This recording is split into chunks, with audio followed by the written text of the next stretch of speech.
Best of luck. हाँ जी, good morning सभी को। मैं आ गया। स्वागत करो भाई। इनका क्या नाम है? कृष्णा जी। कृष्णा जी हमारे बीच पधार चुके हैं। तो आज हम लोग करने वाले हैं सेलियन फीचर्स ऑफ द कॉन्स्टिट्यूशन। तो कल हम लोगों ने अपना कॉन्स्टिट्यूशन बना लिया था, संविधान तैयार कर लिया था, और आज उसकी हम कुछ विशेषताएं यानी कुछ फीचर्स देखने वाले हैं। ठीक है, तो स्टार्ट करते हैं और देखते हैं कि हमारे कॉन्स्टिट्यूशन में क्या क्या फीचर्स देखने को मिलते हैं, क्या क्या ऐसी इंपॉर्टेंट फीचर्स हैं जो सिर्फ हमारे ही कॉन्स्टिट्यूशन में देखने को मिलती हैं, बाकी कॉन्स्टिट्यूशन में देखने को नहीं मिलती हैं। तो सबसे पहला बात तो यह है कि हमारा जो कॉन्स्टिट्यूशन है इंडिया का, वो लेंदीएस्ट रिटन कॉन्स्टिट्यूशन है पूरे वर्ल्ड का। पूरे विश्व का सबसे बड़ा लिखित संविधान है। अब बात ये आती है कि लिखित संविधान क्या होता है? ये क्या अलिखित भी होता है? क्या अनरिटन भी होता है? क्या बिल्कुल होता है।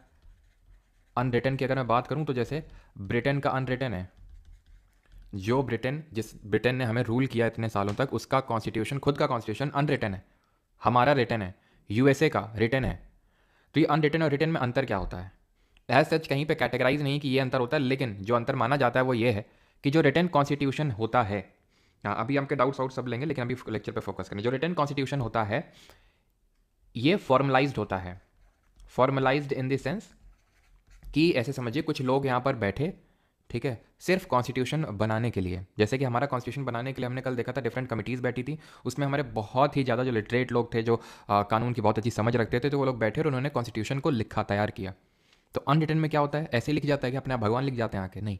इसमें यह होता है कि जो भी कोर्ट्स, रूल्स, जो भी इस तरह से पहले से चले आ रहे थे बहुत सदियों पहले से, उन्हीं को ही संग्रहित करके, इकट्ठा करके उसी को कॉन्स्टिट्यूशन बोल दिया जाता है। जैसे कि हिंदू में, जैसे कि अगर हम बात करें हिंदू, इंडिया में हिंदू धर्म में हिंदू कोड ऑफ लॉ चलता है। इस्लाम धर्म में अगर हम बात करें तो शरिया चलता है। तो अगर उन रूल्स और कोड्स को अगर हम असेंबल करके कॉन्स्टिट्यूशन बोल दें तो वो अनरिटन कॉन्स्टिट्यूशन होगा। और एक और विशेषता होती है रिटन कॉन्स्टिट्यूशन की कि ये, इसको अमेंड करना इज़ नॉट ईजी। ठीक है, इसमें अमेंडमेंट करना उतना आसान नहीं होता है। वहीं अनरिटन में अगर बात करेंगे तो अमेंडमेंट करना इट इज़ ईजी। ठीक है, अमेंडमेंट इज़ ईजी, यानी कि अमेंडमेंट, इसमें संशोधन आराम से हो सकता है, इसमें उतना आराम से संशोधन नहीं किया जा सकता है। अब लेंदीएस्ट क्यों बोल रहे हैं? क्योंकि रिटन तो समझ में आ गया कि रिटन और अनरिटन के बीच में क्या अंतर होता है। कि रिटन जो होता है प्रॉपरली फॉर्मलाइज्ड होता है, और अनरिटन प्रॉपरली फॉर्मलाइज नहीं होता है। वो उनके कंट्री के कुछ भी रूल्स चाहे पहले से चले आ रहे थे, उसी को बस ये कॉन्स्टिट्यूशन बोलने लगे, जैसे कि ब्रिटेन ओरिजिनली। और हमने कल देखा भी था कि जैसे कि यूएसए का भी रिटर्न है हमारी तरह, और USA was the first country to come up with the constitution. तो अब लेंदीएस्ट क्यों बोल रहे हैं? क्योंकि इतने जितने हमारे आर्टिकल्स हैं कॉन्स्टिट्यूशन में, उतने किसी कॉन्स्टिट्यूशन में आर्टिकल्स नहीं है। जब हमारा कॉन्स्टिट्यूशन बना था, दैट इज ओरिजिनली, ओरिजिनली का वर्ड का मतलब होता है 26 नवंबर 1949 की हम बात कर रहे हैं, जिस दिन हमने अपने कॉन्स्टिट्यूशन को अडॉप्ट किया था। और जिस दिन हम क्या सेलिब्रेट करते हैं? Constitution day. जरा कमेंट में ये बताएंगे कि हमने अपने कॉन्स्टिट्यूशन को एनफोर्स यानी कि लागू कब किया था। तो ये जो 26 नवंबर 1949 की डेट है, इस डेट को जब हमने अडॉप्ट किया कॉन्स्टिट्यूशन को, तो हमारे कॉन्स्टिट्यूशन में 395 आर्टिकल्स यानी 395 अनुच्छेद, 22 पार्ट्स यानी 22 भाग, और 8 शेड्यूल्स यानी 8 अनुसूचियां थी। अब ये पार्ट्स, आर्टिकल्स क्या होते हैं? तो इसको कुछ ऐसे आप रिलेट करिए जैसे हमारी कोई बुक होती है तो उसमें यूनिट्स होती हैं कि यूनिट 1, यूनिट 2, यूनिट 3, और उस यूनिट में सर्टेन चैप्टर्स होते हैं। यूनिट 1 में जैसे कि हो सकता है कि 4 चैप्टर हों, जैसे फिजिक्स में आप पढ़ते थे थर्मोडाइनमिक्स हो गया, ऑप्टिक्स हो गया। अब ऑप्टिक्स में रिफ्लेक्शन भी चैप्टर है, रिफ्रैक्शन भी चैप्टर है। जैसे मैथ्स में आप पढ़ते थे कोनिक सेक्शन, एक पूरा यूनिट हो गया। अब कोनिक सेक्शन में पैराबोला भी है, हाइपरबोला भी है, एलिप्स भी आपको पढ़ना पड़ रहा है। तो ये क्या है? बड़ा सा एक पार्ट हो गया और उसके अंदर सर्टेन आर्टिकल्स दिए हुए हैं। तो 22 पार्ट्स, 395 आर्टिकल्स थे। शेड्यूल्स क्या होते हैं, अनुसूचियाँ, इनके बारे में आज इस लेक्चर में हम लोग डिटेल में कवर करने वाले हैं। तो ये कुछ ऐसी एक्स्ट्रा चीज़ें होती हैं जो हमारे आर्टिकल्स में मैंशनड नहीं हैं, और उनको अलग से यहाँ पे शेड्यूल में डाला गया है। मौजूदा समय में प्रेजेंटली जो हमारा कॉन्स्टिट्यूशन है, इसमें 470 आर्टिकल्स रफली। ये आपसे नहीं पूछने वाला है कितने आर्टिकल्स प्रेजेंटली हैं, लेकिन हाँ ये पूछ सकता है कि ओरिजिनली कितने थे, तो 395। पार्ट्स पूछ सकता है कि पार्ट्स रोज़ बदलते नहीं हैं। 25 पार्ट्स हैं, संविधान में 25 भाग हैं, आप देख सकते हैं। पहले 22 थे, अभी 25 हैं। इसका मतलब है कि 3 जोड़े गए हैं। एक्चुअल में 4 जोड़े गए हैं और 1 हटाया गया है, तो नेट में 3 आपको जोड़े, यानी कि 3 ऐड हुए हैं। 22 से 25 हुआ है। कौन सा हटाया गया और कौन से जोड़े गए? तो जो पार्ट 7 है, इसको डिलीट किया गया है, और नए पार्ट्स जो जोड़े गए हैं वो पार्ट 4A है, 9A है, 9B है, और 14A है।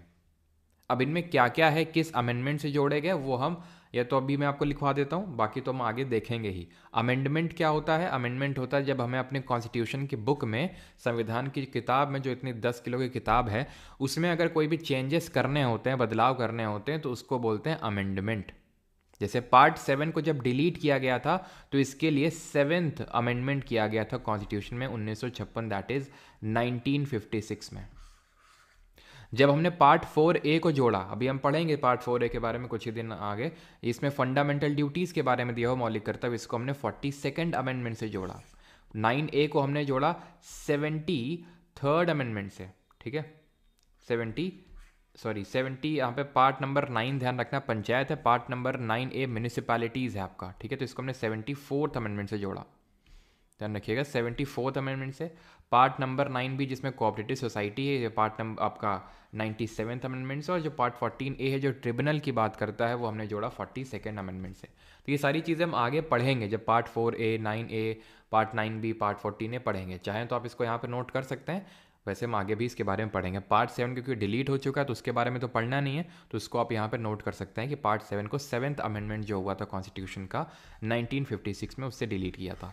अमेंडमेंट कैसे होता है, क्या पूरा प्रोसीजर फॉलो होता है, वो जो अमेंडमेंट वाले टॉपिक पे हम करेंगे, ठीक है।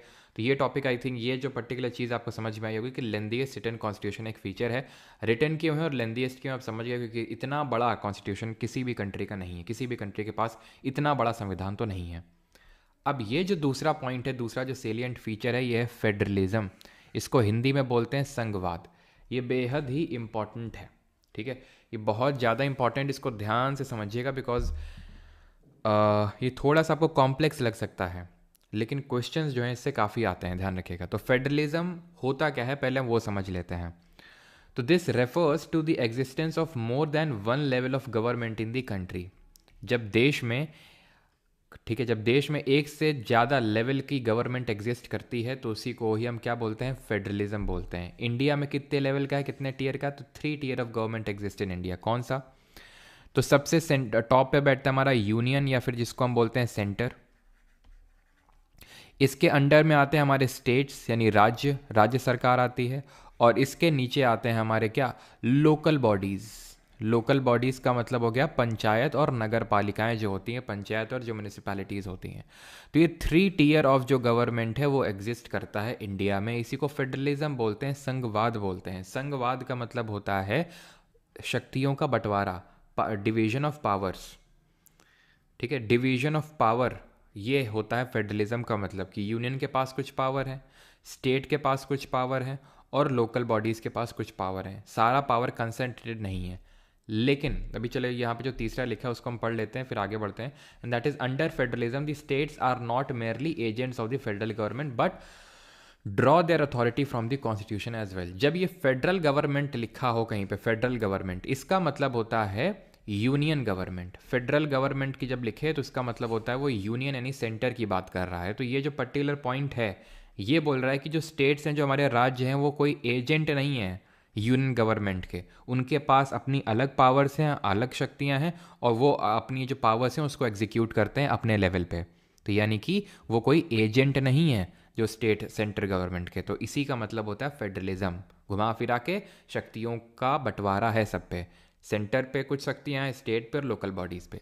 लेकिन जब हम अपने कॉन्स्टिट्यूशन में डीप ड्वेल करते हैं तब ये चीज़ हमें पता चलती है कि हमारे कॉन्स्टिट्यूशन मेकर्स ने भले पावर्स का डिवीजन तो कर रखा है, लेकिन उन्होंने एक चीज़ को इंश्योर किया है, and that is federation with a unitary बायस। और इसी को हम बोल सकते हैं federation with a strong centre. मतलब कि फेडरेशन तो है, इसका मतलब क्या है, फेडरेशन तो है, पावर्स का डिवीजन तो है, लेकिन थोड़ा सा बायसनेस यूनिटरी यूनियन के साइड है, सेंटर के साइड है। यानी कि जो केंद्र सरकार है उसके पास थोड़ी ज़्यादा शक्तियां हैं। किन मैटर्स पे ज़्यादा शक्तियां, कहाँ से हमें पता चलता है, इस पे आपसे क्वेश्चन पूछा जाता है, जिसको हम बोलते हैं, सर ये नोट्स कहाँ मिलेंगे, सर ये नोट्स कहाँ मिलेंगे, हाँ, हिंदी में नहीं होगा क्या भाई, बता तो रहे, संघवाद फेडरेशन को बोलते हैं, सेपरेशन ऑफ पावर पे आएंगे, ठीक है। चलो, तो federation with a strong unitary बायस, यानी कि संघवाद तो है, लेकिन यहाँ पर जो हमारा सेंटर है, जो केंद्र है, वो थोड़ा सा ज़्यादा उसके पास पावर्स हैं। अब क्वेश्चन यहाँ पे आपके एग्जाम में इस तरह से बनता है कि फीचर्स दे देगा, पूछेगा कि इसमें से कौन सा फेडरल फीचर है और कौन सा यूनिटरी फीचर है। लेफ्ट और राइट साइड में लिखे हुए हैं, ये फेडरल है, यूनिटरी है। बहुत चांसेस है कि आपसे इसी में कोई पूछ लेगा, लेकिन आपने रटना नहीं है। जैसे आपने घबराना नहीं है तो वैसे आपने रटना नहीं है। तो फिर आपने क्या करना है, आपने समझना है। क्योंकि आप कितना भी रट लो, अगर मैं अभी हम लोग क्वेश्चन करेंगे जब PYQs, तो आप कंफ्यूज हो जाएंगे कौन कहाँ पे था। तो रटिए नहीं, समझिए इसको कैसे। वो फीचर जो स्टेट को भी पावर दे। देखो भाई, ऐसे समझ के चलो कि यूनियन या फिर सेंटर के पास तो बाय डिफ़ॉल्ट पावर्स पड़ी हुई हैं। अगर कोई चीज़, कोई फीचर हमारा वो स्टेट को पावर दे रहा है तो उसको बोलते हैं फेडरल फीचर। और कोई चीज़ जो स्टेट से पावर खींच रहा है या फिर उसे पावर नहीं दे रहा है तो उसको यूनिटरी फीचर बोलते हैं। जैसे कि रिटन कॉन्स्टिट्यूशन है। अब ये फेडरल फीचर कैसे हुआ? ऐसे हुआ कि रिटन कॉन्स्टिट्यूशन वो कॉन्स्टिट्यूशन होता है जिसको अमेंड करना उतना आसान नहीं होता है। अब सोचो अगर रिटन ना होता, अनरिटन होता, तो अमेंड करने की पावर, हम आगे पढ़ेंगे, ये यूनियन के पास होती है। तो यूनियन क्या करता, रोज रोज अमेंडमेंट करता इसमें और अपने पास सारी पावर को ले आता। अब क्योंकि ये अमेंडमेंट उतना, मतलब अमेंडमेंट करता तो यूनियन है, लेकिन क्योंकि अमेंडमेंट इतना आसान नहीं है करना, इसलिए, क्योंकि रिटन कॉन्स्टिट्यूशन में, इसलिए ये एक फेडरल फीचर हुआ। हमारे देश में एक सिंगल कॉन्स्टिट्यूशन है, ठीक है, एक सिंगल कॉन्स्टिट्यूशन है, यानी कि सिर्फ एक ही संविधान है। ये यूनिटरी फीचर कैसे हुआ? हमारे देश में एक ही संविधान, यूनिटरी फीचर कैसे हुआ? इसका उल्टा क्या होता सिंगल का? Dual constitution. डुअल का मतलब क्या होता अगर डुअल कॉन्स्टिट्यूशन की, यानी कि यूनियन का एक कॉन्स्टिट्यूशन है और सारे राज्यों का अपना अपना एक संविधान है। लेकिन ऐसा तो है नहीं, तभी तो हमारा संविधान इतना बड़ा बना, क्योंकि राज्यों का अलग अलग संविधान होता तो शायद संविधान की हमारी जो किताब है वो छोटी बन जाती, थोड़ी पतली बन जाती। लेकिन सबका एक ही संविधान है, तो इसलिए सिंगल कॉन्स्टिट्यूशन है, तो ये एक बड़ी सी बुक बनी और ये एक यूनिटरी फीचर है। क्योंकि अगर डुअल कॉन्स्टिट्यूशन होता तो राज्यों के पास भी अपना खुद का संविधान होता, यानी उनके पास ज़्यादा पावर होती, तो वो एक फेडरल फीचर होता। लेकिन ऐसा है तो नहीं, तो फिर ये यूनिटरी फीचर होगा। ऐसे ही सिंगल सिटीजनशिप, एकल नागरिकता, हम नागरिकता जब कल पढ़ेंगे, कल ही हमारा लेक्चर होगा, तो उसमें देखेंगे कि हमारे यहाँ भारत में एकल नागरिकता चलती है। ऐसा नहीं है कि कोई भारत का नागरिक भी है और यूपी का नागरिक भी है, बिहार का नागरिक है, राजस्थान का है, वेस्ट बंगाल का है, ऐसा नहीं है। सिर्फ यहाँ पे हर कोई एक इंडियन सिटीज़न है, ठीक है, इंडियन सिटीज़न है। आप निवासी हो सकते हैं यूपी के, बिहार के, लेकिन आप सिटीज़न, नागरिक हैं सिर्फ भारत के। तो इसका उल्टा क्या होता कि लोगों के पास दोहरी नागरिकता होती, यूपी, बिहार, वेस्ट बंगाल, ऐसे भी, तो उसको हम क्या बोल देते, एक फेडरल फीचर बोल देते। लेकिन है तो सिंगल सिटीजनशिप, तो इसलिए unitary feature. Supremacy of constitution, संविधान प्राथमिक है, संविधान की जो प्राथमिकता है, फिर हम बोल सकते हैं कि सुप्रीम है हमारा कॉन्स्टिट्यूशन। ये अपने आप में फेडरल फीचर है, क्योंकि अगर सुप्रीम ना होता कॉन्स्टिट्यूशन तो फिर क्या होता? तो फिर ये होता कि यूनियन क्या करता, यूनियन अपनी जो पावर्स हैं उसका यूज़ करके कॉन्स्टिट्यूशन को अमेंड करता रहता और सारी पावर्स अपने पास ले लेता। कॉन्स्टिट्यूशन रिजिड है, वही सेम चीज़ जो मैंने बताई, रिजिड कॉन्स्टिट्यूशन रिजिड है। इसका मतलब ये होता है कि उसको उतने आसानी से उसमें संशोधन नहीं किया जा सकता है। अच्छा, हमारा कॉन्स्टिट्यूशन जो है ना, वो रिजिड भी है, फ्लेक्सिबल भी है। ये जब अमेंडमेंट टॉपिक में आपको पढ़ाऊंगा तो वहाँ पे डिटेल में आपको समझाऊंगा, लेकिन अभी के लिए हमारे कॉन्स्टिट्यूशन में कुछ चीज़ें ऐसी हैं जिनको संशोधन नहीं किया जा सकता है, तो इसको इसलिए हम बोलते हैं कि रिजिड है। कुछ चीज़ें ऐसी हैं कि आराम से उसमें संशोधन किया जा सकता है, तो इसलिए उसको बोलते हैं फ्लेक्सिबल है। तो अगर आपसे पूछ लेगा फ्लेक्सिबिलिटी ऑफ कॉन्स्टिट्यूशन, तो उसको आप रखेंगे यूनिटरी फीचर में। अगर फ्लेक्सिबिलिटी पूछ लेगा, फ्लेक्सिबिलिटी ऑफ कॉन्स्टिट्यूशन, तो फ्लेक्सिबिलिटी का मतलब हुआ कि आराम से अमेंडमेंट हो सकता है। आराम से अमेंडमेंट हो सकता है मतलब कि सेंटर आराम से उसमें अमेंडमेंट करके पावर अपने पास ले सकता है, तो यूनिटरी फीचर हो जाएगा। रिजिडिटी पूछा है तो फेडरल फीचर होगा।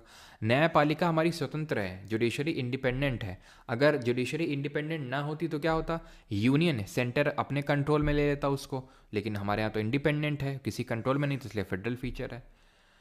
बाई कैमरलिज्म, इसका मतलब फिर बाई कैमरल लेजिस्लेचर भी इसको बोलते हैं, द्विसदनीय विधानमंडल। हमें पता है कि लोकसभा होता है और राज्यसभा होता है, तो राज्यसभा अगर ना होता तो वो एक यूनिटरी फीचर हो जाता, लेकिन राज्यसभा है तो एक फेडरल फीचर है। क्यों? क्योंकि राज्यसभा में कौन बैठता है?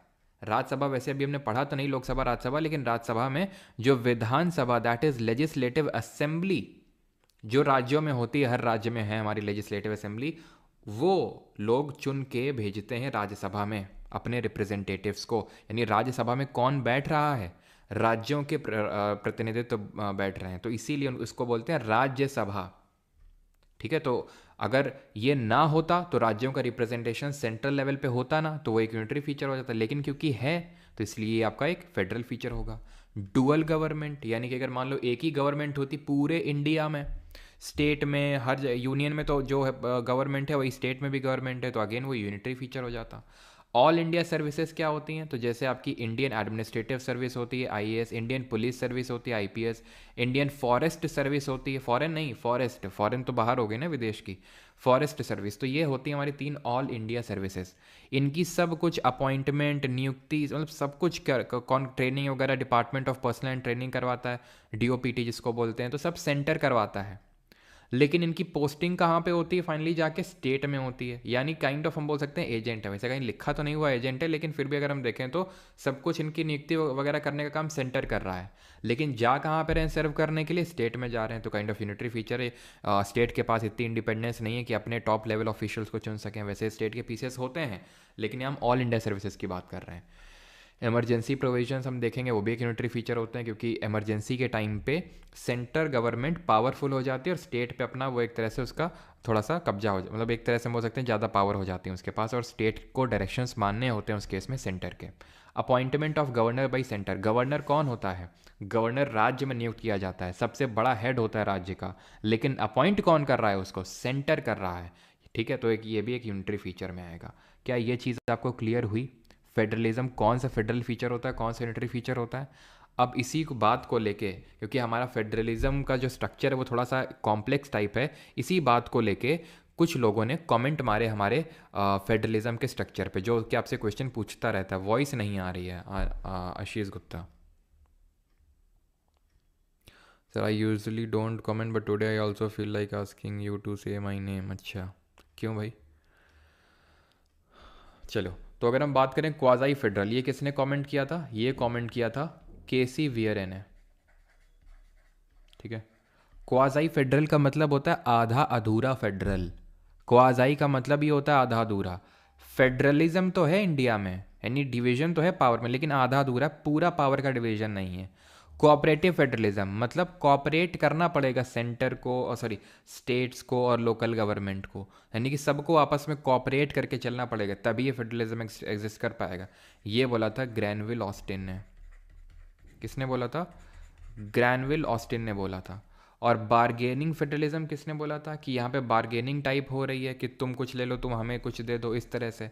तो इसको ये बोला था मॉरिस जोन्स ने। ये ध्यान रखिएगा, ये कमेंट जो है पूछता है। ठीक है, अब यहाँ पर किसी का कुछ डाउट होगा तो पूछेगा जल्दी से।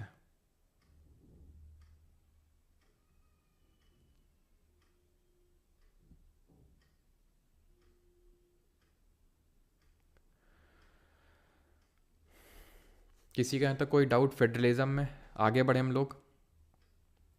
ठीक है, ध्यान रखना किसने कौन सा कमेंट किए थे, बिकॉज इस पे क्वेश्चंस पूछे जाते हैं। ये एक और हमारा फीचर है जिसको हम बोलते हैं पार्लियामेंट्री फॉर्म ऑफ गवर्नमेंट है हमारे देश में। और संसदीय मतलब प्रणाली चलती है, पार्लियामेंट चलता है, लोकसभा होता है, राज्यसभा होता है। ये अभी डिस्कस नहीं करने वाले हैं, ये सबसे इंपॉर्टेंट और सबसे बड़ा चैप्टर है आपका पॉलिटी का। ठीक है, जब हम पार्ट 4A तक ख़त्म कर देंगे कॉन्स्टिट्यूशन के, देन हम इसमें आएंगे पार्लियामेंट्री फॉर्म ऑफ गवर्नमेंट। तो एक फ़ीचर है, बस देख लो ऐसा, जिसके बारे में हम यहाँ पे कुछ ज़्यादा डिटेल में करने वाले नहीं हैं। ठीक है, आगे बढ़ते हैं। Separation of power.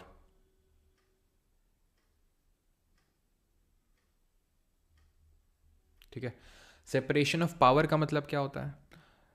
तो हमारी गवर्नमेंट के 3 ऑर्गन्स हैं, जो जनरली किसी भी गवर्नमेंट के 3 ऑर्गन्स होते हैं। वो 3 ऑर्गन्स क्या होते हैं? कोई भी जो डेमोक्रेटिक फॉर्म ऑफ गवर्नमेंट होती है उसमें 3 ऑर्गन्स होते हैं जो उसको चलाते हैं, सरकार को चलाने का काम करते हैं, पूरे देश को चलाने का काम करते हैं। वो 3 ऑर्गन्स क्या हैं गवर्नमेंट के? पहला है लेजिस्लेचर, जिसको विधायिका बोलते हैं। दूसरा है एग्जीक्यूटिव, जिसको कार्यपालिका बोलते हैं। और तीसरा है जुडिशरी, जिसको न्यायपालिका बोलते हैं। जो लेजिस्लेचर होता है, इट मेक्स लॉज, ये कानून बनाता है, ये कानून को इम्प्लीमेंट करता है, इट इम्प्लीमेंट्स द लॉज। और ये क्या करता है? इट रिव्यूज द लॉज, कि जो लॉ बना है वो सही बना है कि नहीं बना है। अब बात ये आती है कि क्या कौन से लॉ बनते हैं, कौन किसको एग्जीक्यूट करता है और कैसे रिव्यू होता है। तो एग्जाम्पल मैं आपको देता हूँ। जैसे फॉर एग्जाम्पल मान लेते हैं कि एक कानून बना, मोटर व्हीकल एक्ट। संसद में क्या हुआ, एक बिल पास हुआ, और जब बिल पास हो जाता है तो एक्ट बन जाता है, अधिनियम बन जाता है। तो मोटर व्हीकल एक्ट मान लेते हैं पास हुआ कि भाई जो भी हेलमेट नहीं लगाएगा उसको 1,000 रुपये का जुर्माना देना पड़ेगा पहली बार में, दूसरी बार में उसको 10,000 रुपये का जुर्माना देना पड़ेगा। ये लेजिस्लेचर ने लॉ बना दिया। इसी लेजिस्लेचर का ही एक छोटा सा पार्ट है एग्जीक्यूटिव। एक तरह से सरकार, जैसे आप ऐसे समझ लो, लेजिस्लेचर मतलब लोकसभा और राज्यसभा, सारे लोग बैठे हुए हैं, कानून बना रहे हैं। एग्जीक्यूटिव है जैसे कौन, एग्जीक्यूटिव में आ जाती है हमारी सरकार जो अभी हमने चुनी, जिसमें मोदी जी आ गए और उनकी जो काउंसिल ऑफ मिनिस्टर हो गए, ऐसे समझ लो। वैसे एग्जीक्यूटिव का पार्ट तो एक पुलिस वाला तक होता है जो उन लॉ को इम्प्लीमेंट कर रहा है। कैसे, अब मोटर व्हीकल एक्ट में ये चीज़ को हर लोग सब हर कोई फॉलो कर रहा है नहीं कर रहा है, ये देखने का काम किसका है, एग्जीक्यूटिव का है। जो ट्रैफिक पुलिस वाला जो चौराहे पे खड़ा है वो एक एग्जीक्यूटिव का पार्ट है। अगर आप हेलमेट नहीं लगाएंगे तो वो आपसे 1,000 रुपये का जुर्माना लेगा, दूसरी बार में नहीं तो 10,000 रुपये का जुर्माना लेगा। तो वो क्या है, वो लॉ के तहत काम कर रहा है, वो लॉ को इम्प्लीमेंट करने का काम कर रहा है। लॉ बनाने का काम तो लेजिस्लेचर ने कर दिया था, अब उसको इम्प्लीमेंट करने का काम एग्जीक्यूटिव यानी कार्यपालिका कर रही है। और आप यानी कि जो एक ट्रैफिक पुलिस वाला है वो मनचाहा रेट ना ले ले कि भाई 1,000 रुपये नहीं 2,000 निकालो।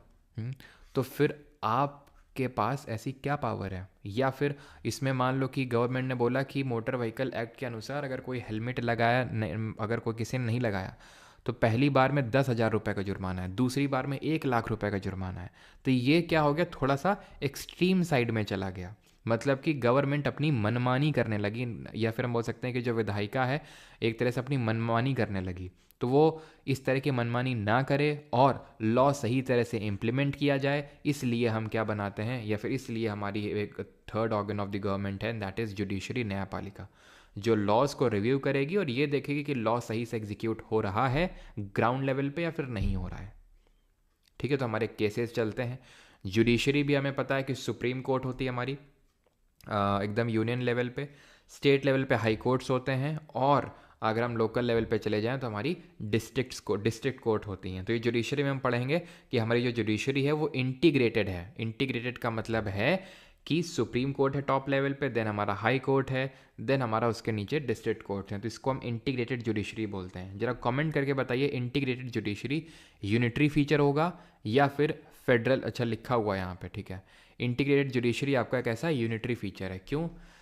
क्योंकि सुप्रीम कोर्ट टॉप पे बैठा हुआ है, उसके नीचे आते हैं हाई कोर्ट। हाई कोर्ट अपने आप में इतने ज़्यादा इंडिपेंडेंट नहीं है कि सुप्रीम कोर्ट ने कुछ बोला और हाई कोर्ट नहीं मानेगा। सुप्रीम कोर्ट ने कुछ अगर बोल दिया है तो हाई कोर्ट को मानना होगा, जो स्टेट के कोर्ट हैं। तो इसका उल्टा क्या होता? इसका उल्टा ये होता कि स्टेट की जो हाई कोर्ट्स हैं उनके पास खुद की ऑटोनमस पावर्स होती। तो अगर ऐसा होता तो वो फेडरल फीचर होता, लेकिन ऐसा तो है नहीं। सुप्रीम कोर्ट ने जो सेंटर में बैठा हुआ है, सुप्रीम कोर्ट ने जो बोला है वो सारे हाई कोर्ट्स को बात माननी पड़ेगी। तो इसी को बोलते हैं इंटीग्रेटेड जुडिशरी। तो एक तरह का यूनिटरी फीचर है।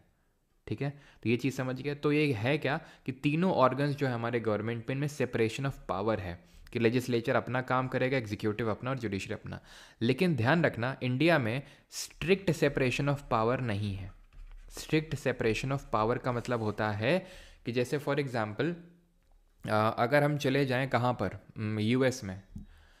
यूएस में क्या होता है कि एग्जीक्यूटिव, लेजिस्लेचर, इन सब में स्ट्रिक्ट सेपरेशन ऑफ पावर होता है। जैसे फॉर एग्जांपल एग्जीक्यूटिव जो होता है वहाँ पे आंसरेबल नहीं होता है लेजिस्लेचर को। जैसे कि आप ऐसे समझ लो कि कुछ भी पॉलिसीज़, जैसे फॉर एग्जांपल अभी कौन है, जो बाइडेन है वहाँ के प्रेसिडेंट यूएस में, तो वो क्या पॉलिसीज़ बना रहे हैं, कैसे एग्जीक्यूट कर रहे हैं, उसके लिए वो रिस्पॉन्सिबल नहीं है, लेजिस्लेचर को आंसरेबल नहीं है। लेकिन यहाँ पर इंडिया में आपने सुना होगा, देखा होगा कि किस तरह से पार्लियामेंट में क्वेश्चन पूछे जाते हैं, जो हमारे गवर्नमेंट में जो बैठे हुए हैं, सरकार के जो लोग हैं, चाहे वो मोदी जी हों या फिर कोई भी होम मिनिस्टर और डिफेंस मिनिस्टर, उनसे क्वेश्चन किए जाते हैं और उनको आंसर देना पड़ता है because they are answerable to the legislature. तो strict separation of power India में नहीं है पूरी तरह से। ठीक है, जुडिशरी भी क्या क्या कभी कभी क्या करती है, हम देखेंगे आगे चल के, कुछ हमारे आर्टिकल ऐसे होते हैं, जैसे 142 है।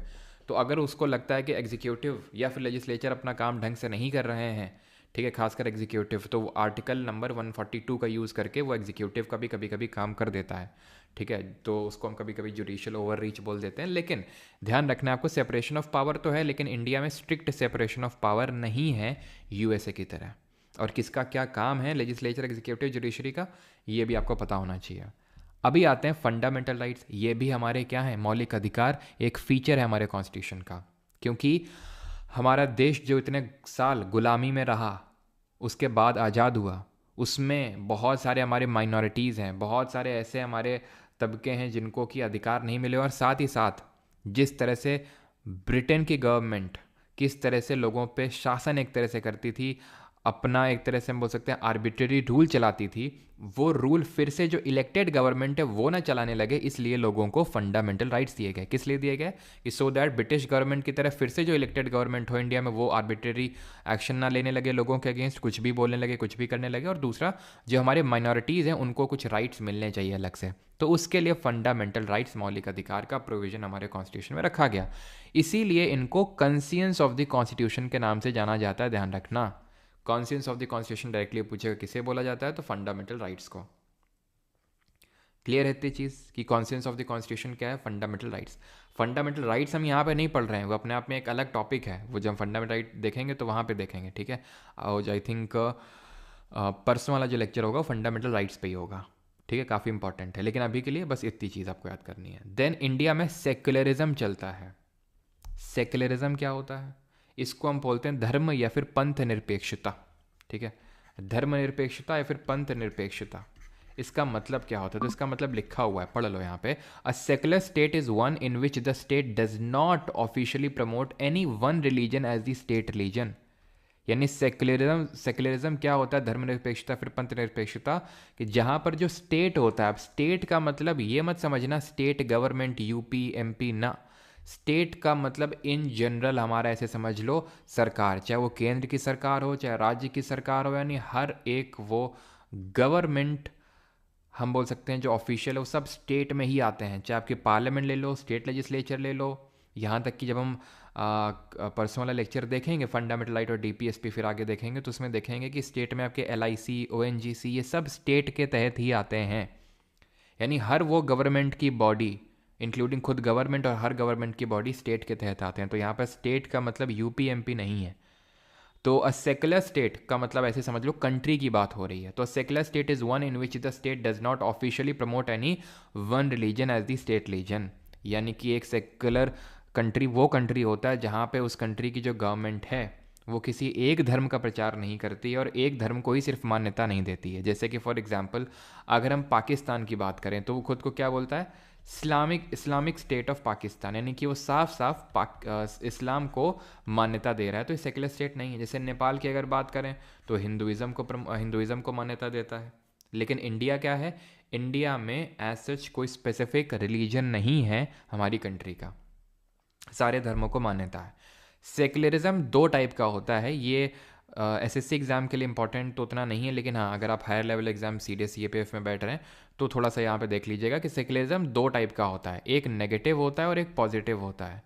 नेगेटिव सेकुलरिज्म और पॉजिटिव सेकुलरिज्म में क्या अंतर होता है? तो नेगेटिव सेकुलरिज्म वो होता है जहाँ पे state is not involve in religious matters. Religious matters में स्टेट का इन्वॉल्वमेंट नहीं होता। स्टेट आप समझ रहे हैं वो कंट्री या वो कंट्री की गवर्नमेंट एक तरह से आप समझ सकते हैं, तो उसका इन्वॉल्वमेंट नहीं होता है। यहाँ पे इन्वॉल्वमेंट होता है, देयर इज़ एन इन्वॉल्वमेंट।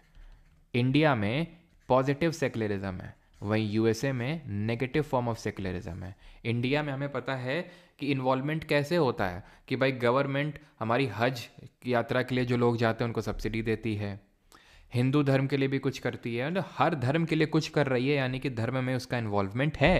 किसी एक धर्म में होता तो हम बोलते हैं कि सेकुलर नहीं है, लेकिन सारे धर्मों में तो सेकुलर है।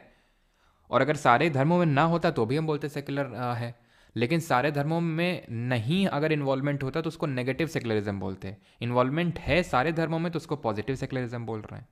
ठीक है, थोड़ा सा सीडीएस सीपीएफ के लिए ज़्यादा इंपॉर्टेंट है, बाकी तो एसएससी के लिए सेकुलरिज्म का जो डेफिनेशन लिखा हुआ इतना ही काफ़ी है आपके लिए। हमारा जो संविधान है it has been borrowed from many sources. बहुत सारे जो कंट्री हैं उनके कॉन्स्टिट्यूशन से हमने अपने कॉन्स्टिट्यूशन में चीज़ें उठाई हैं।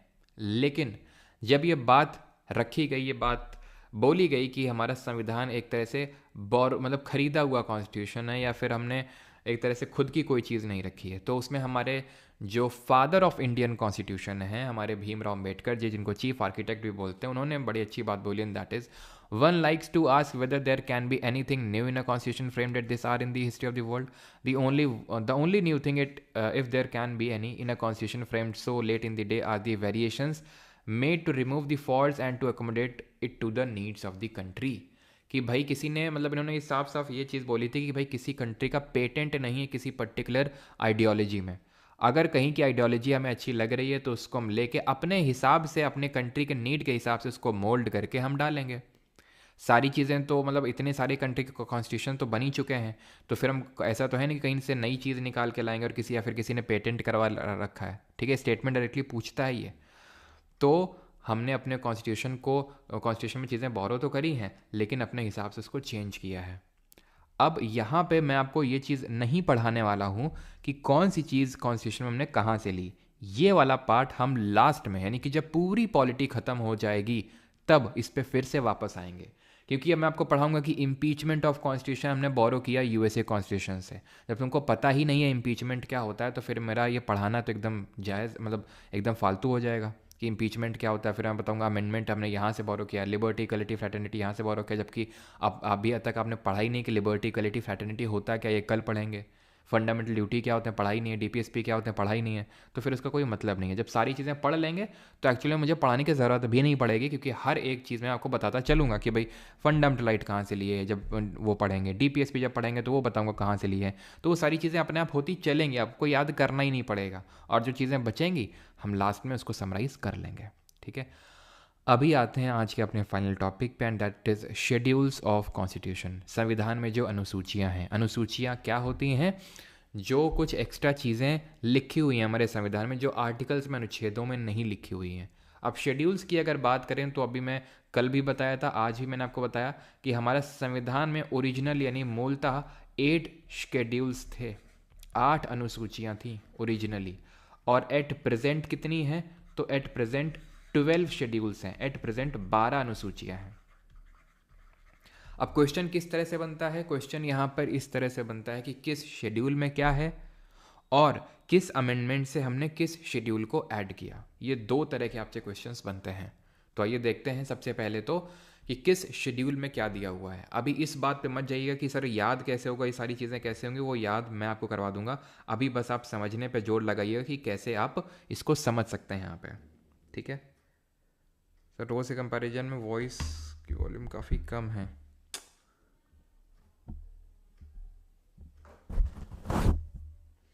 अभी बताइएगा कि कैसी क्या है। ठीक है, why do you remove video immediately, because birthday, sorry क्या बर्थडे ऑफ किंग कोहली, अच्छा क्योंकि आपकी ये बैच ही क्लासेस होती हैं। ठीक है,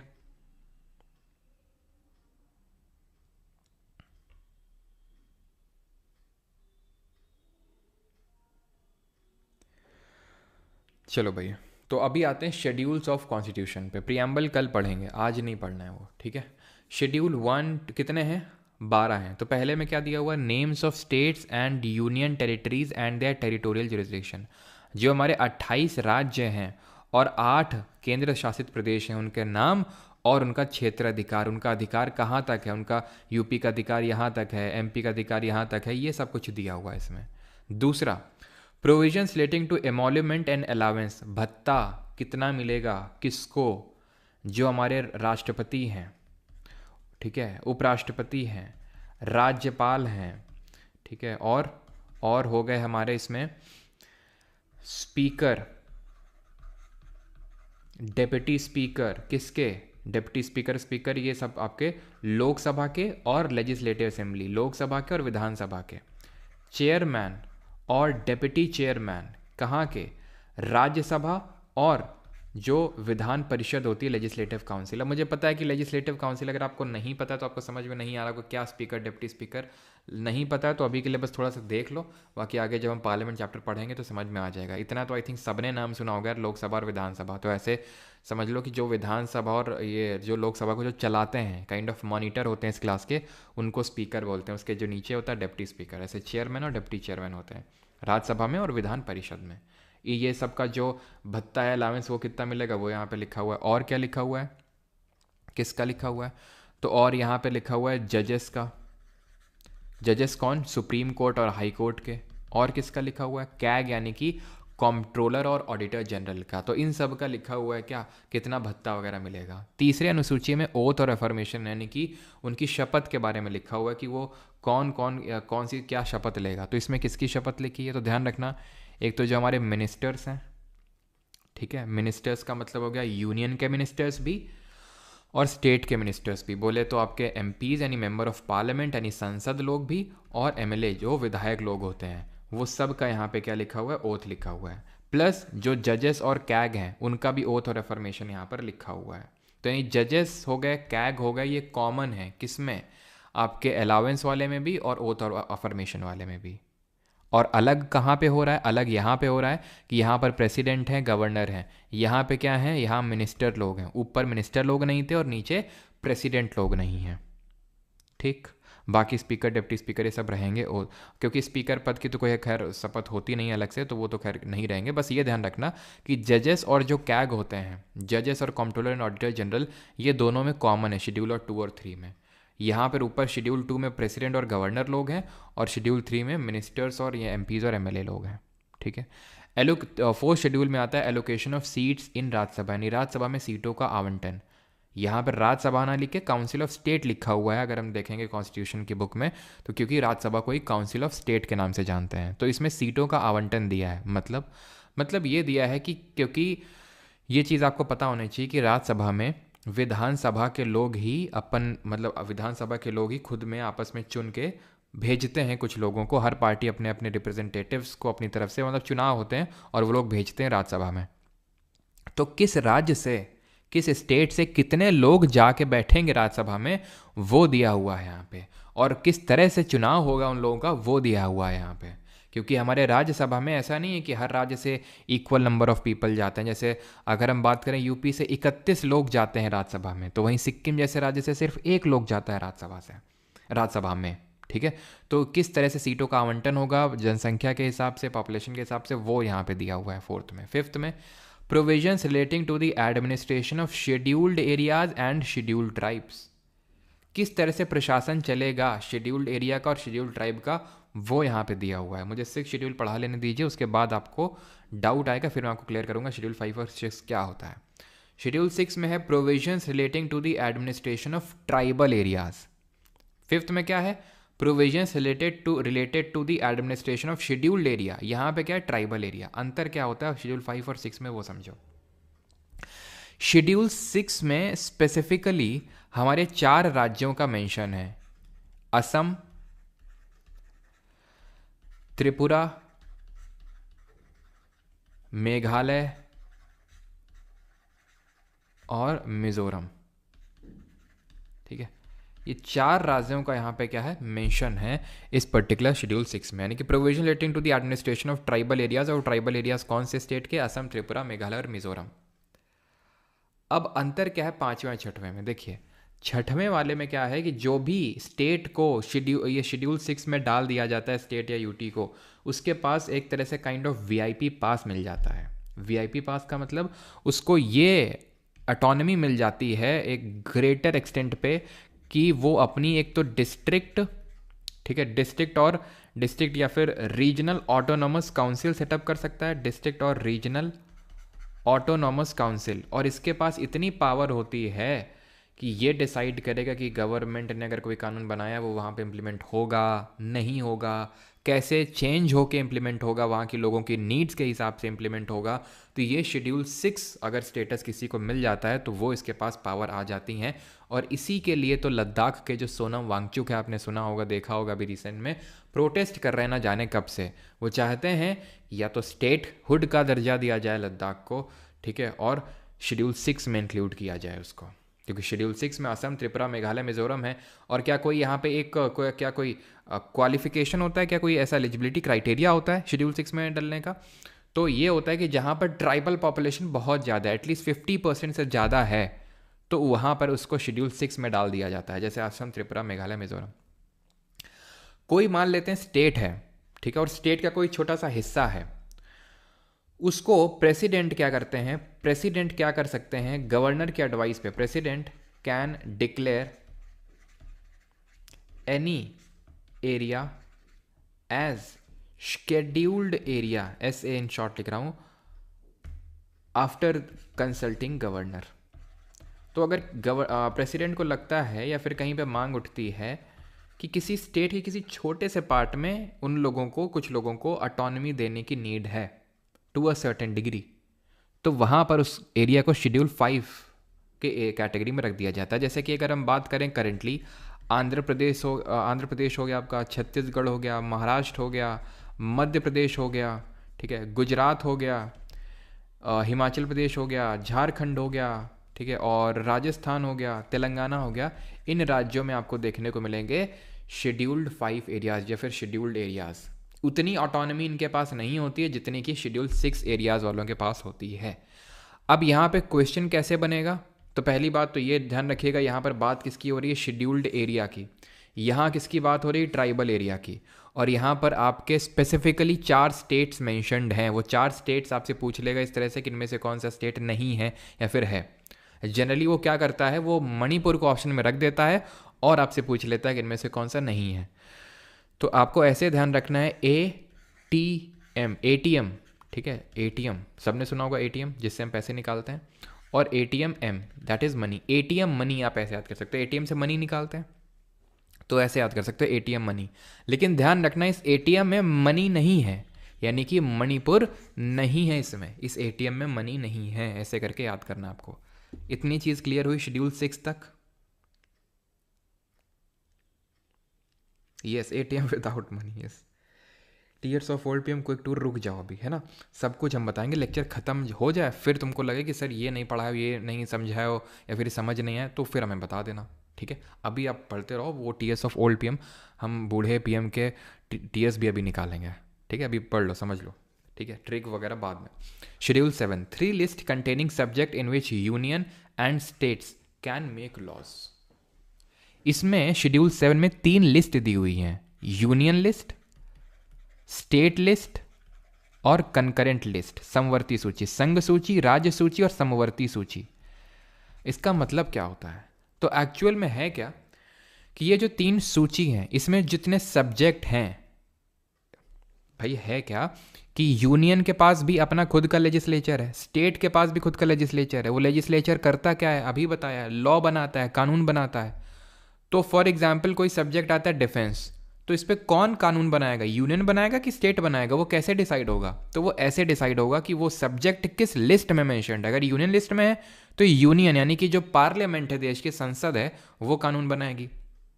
अगर वो स्टेट लिस्ट का सब्जेक्ट है, राज्य सूची का कोई विषय है, तो वहाँ का जो उस हर राज्य की जो लेजिस्लेचर है, वहाँ का जो विधानमंडल है, वो कानून बनाने के पावर रखेगा। ये क्या होता है? कंकरेंट। ये लोकल गवर्नमेंट का होता है क्या? नगर पालिका और पंचायत का नहीं। ये वो लिस्ट के सब्जेक्ट होते हैं जिसपे both union as well as state, both union and state can make laws. दोनों कानून बना सकते हैं, लेकिन अगर फॉर एग्जाम्पल दोनों ने ही बना डाला तो ध्यान रखना, यूनियन का प्रिवेल करता है। अगर दोनों ने बना दिया, वैसे तो दोनों बना सकते हैं, ठीक है, जैसे अगर यूनियन का मन हुआ तो यूनियन ने बना दिया, स्टेट का मन हुआ तो स्टेट ने बना दिया, आपस में लड़ेंगे नहीं वो इस बात पे। लेकिन अगर दोनों ने बना दिया तो फिर यूनियन का प्रिवेल करेगा, यूनियन का माना जाएगा, स्टेट का नहीं। समझ गए? तो क्या सर ये सब्जेक्ट हैं? जी हाँ, ये सब्जेक्ट हैं। क्या सर याद करने हैं? हाँ, याद करने हैं। क्या सर इतने सारे याद करने पड़ेंगे? इतने सारे? तो मैं आपको दिखाता हूँ कितने सारे हैं। तो यूनियन लिस्ट में आप ये समझो 100 सब्जेक्ट हैं, 100। स्टेट लिस्ट में 67, ठीक है, 67 सब्जेक्ट्स हैं। अभी मैं आपको दिखाता हूँ, ये पूरी लिस्ट नहीं है, ये तो मैंने वो लिख रखे हैं जो इंपॉर्टेंट है, जिनसे क्वेश्चन आने के ज़्यादा चांसेस हैं। अगर आपको पूरे देखने हैं तो मैं आपको दिखाता हूँ, ठीक है, यहाँ पे आ जाओ। ये इतनी बड़ी सी लिस्ट है, ठीक है। इसको मैं जूम करता हूँ थोड़ा सा, तो आप यहाँ पे देख सकते हैं ये पूरी हमारी यूनियन लिस्ट है, लिस्ट 1, ठीक है। इसमें ये 1 2 आप देख सकते हैं, ठीक है। तीसरा सब्जेक्ट है ये, तो कितने सब्जेक्ट है गिनते जाना, ये कितने सब्जेक्ट हैं ये आपको दिखेंगे 97 सब्जेक्ट। ये ओरिजिनली 97 थे, ओरिजिनली जब संविधान बना था। अभी क्या है, अभी इसमें 100 सब्जेक्ट हैं, 100 सब्जेक्ट हैं, क्योंकि कुछ अमेंडमेंट से कुछ सब्जेक्ट को इधर से उधर डाला गया है।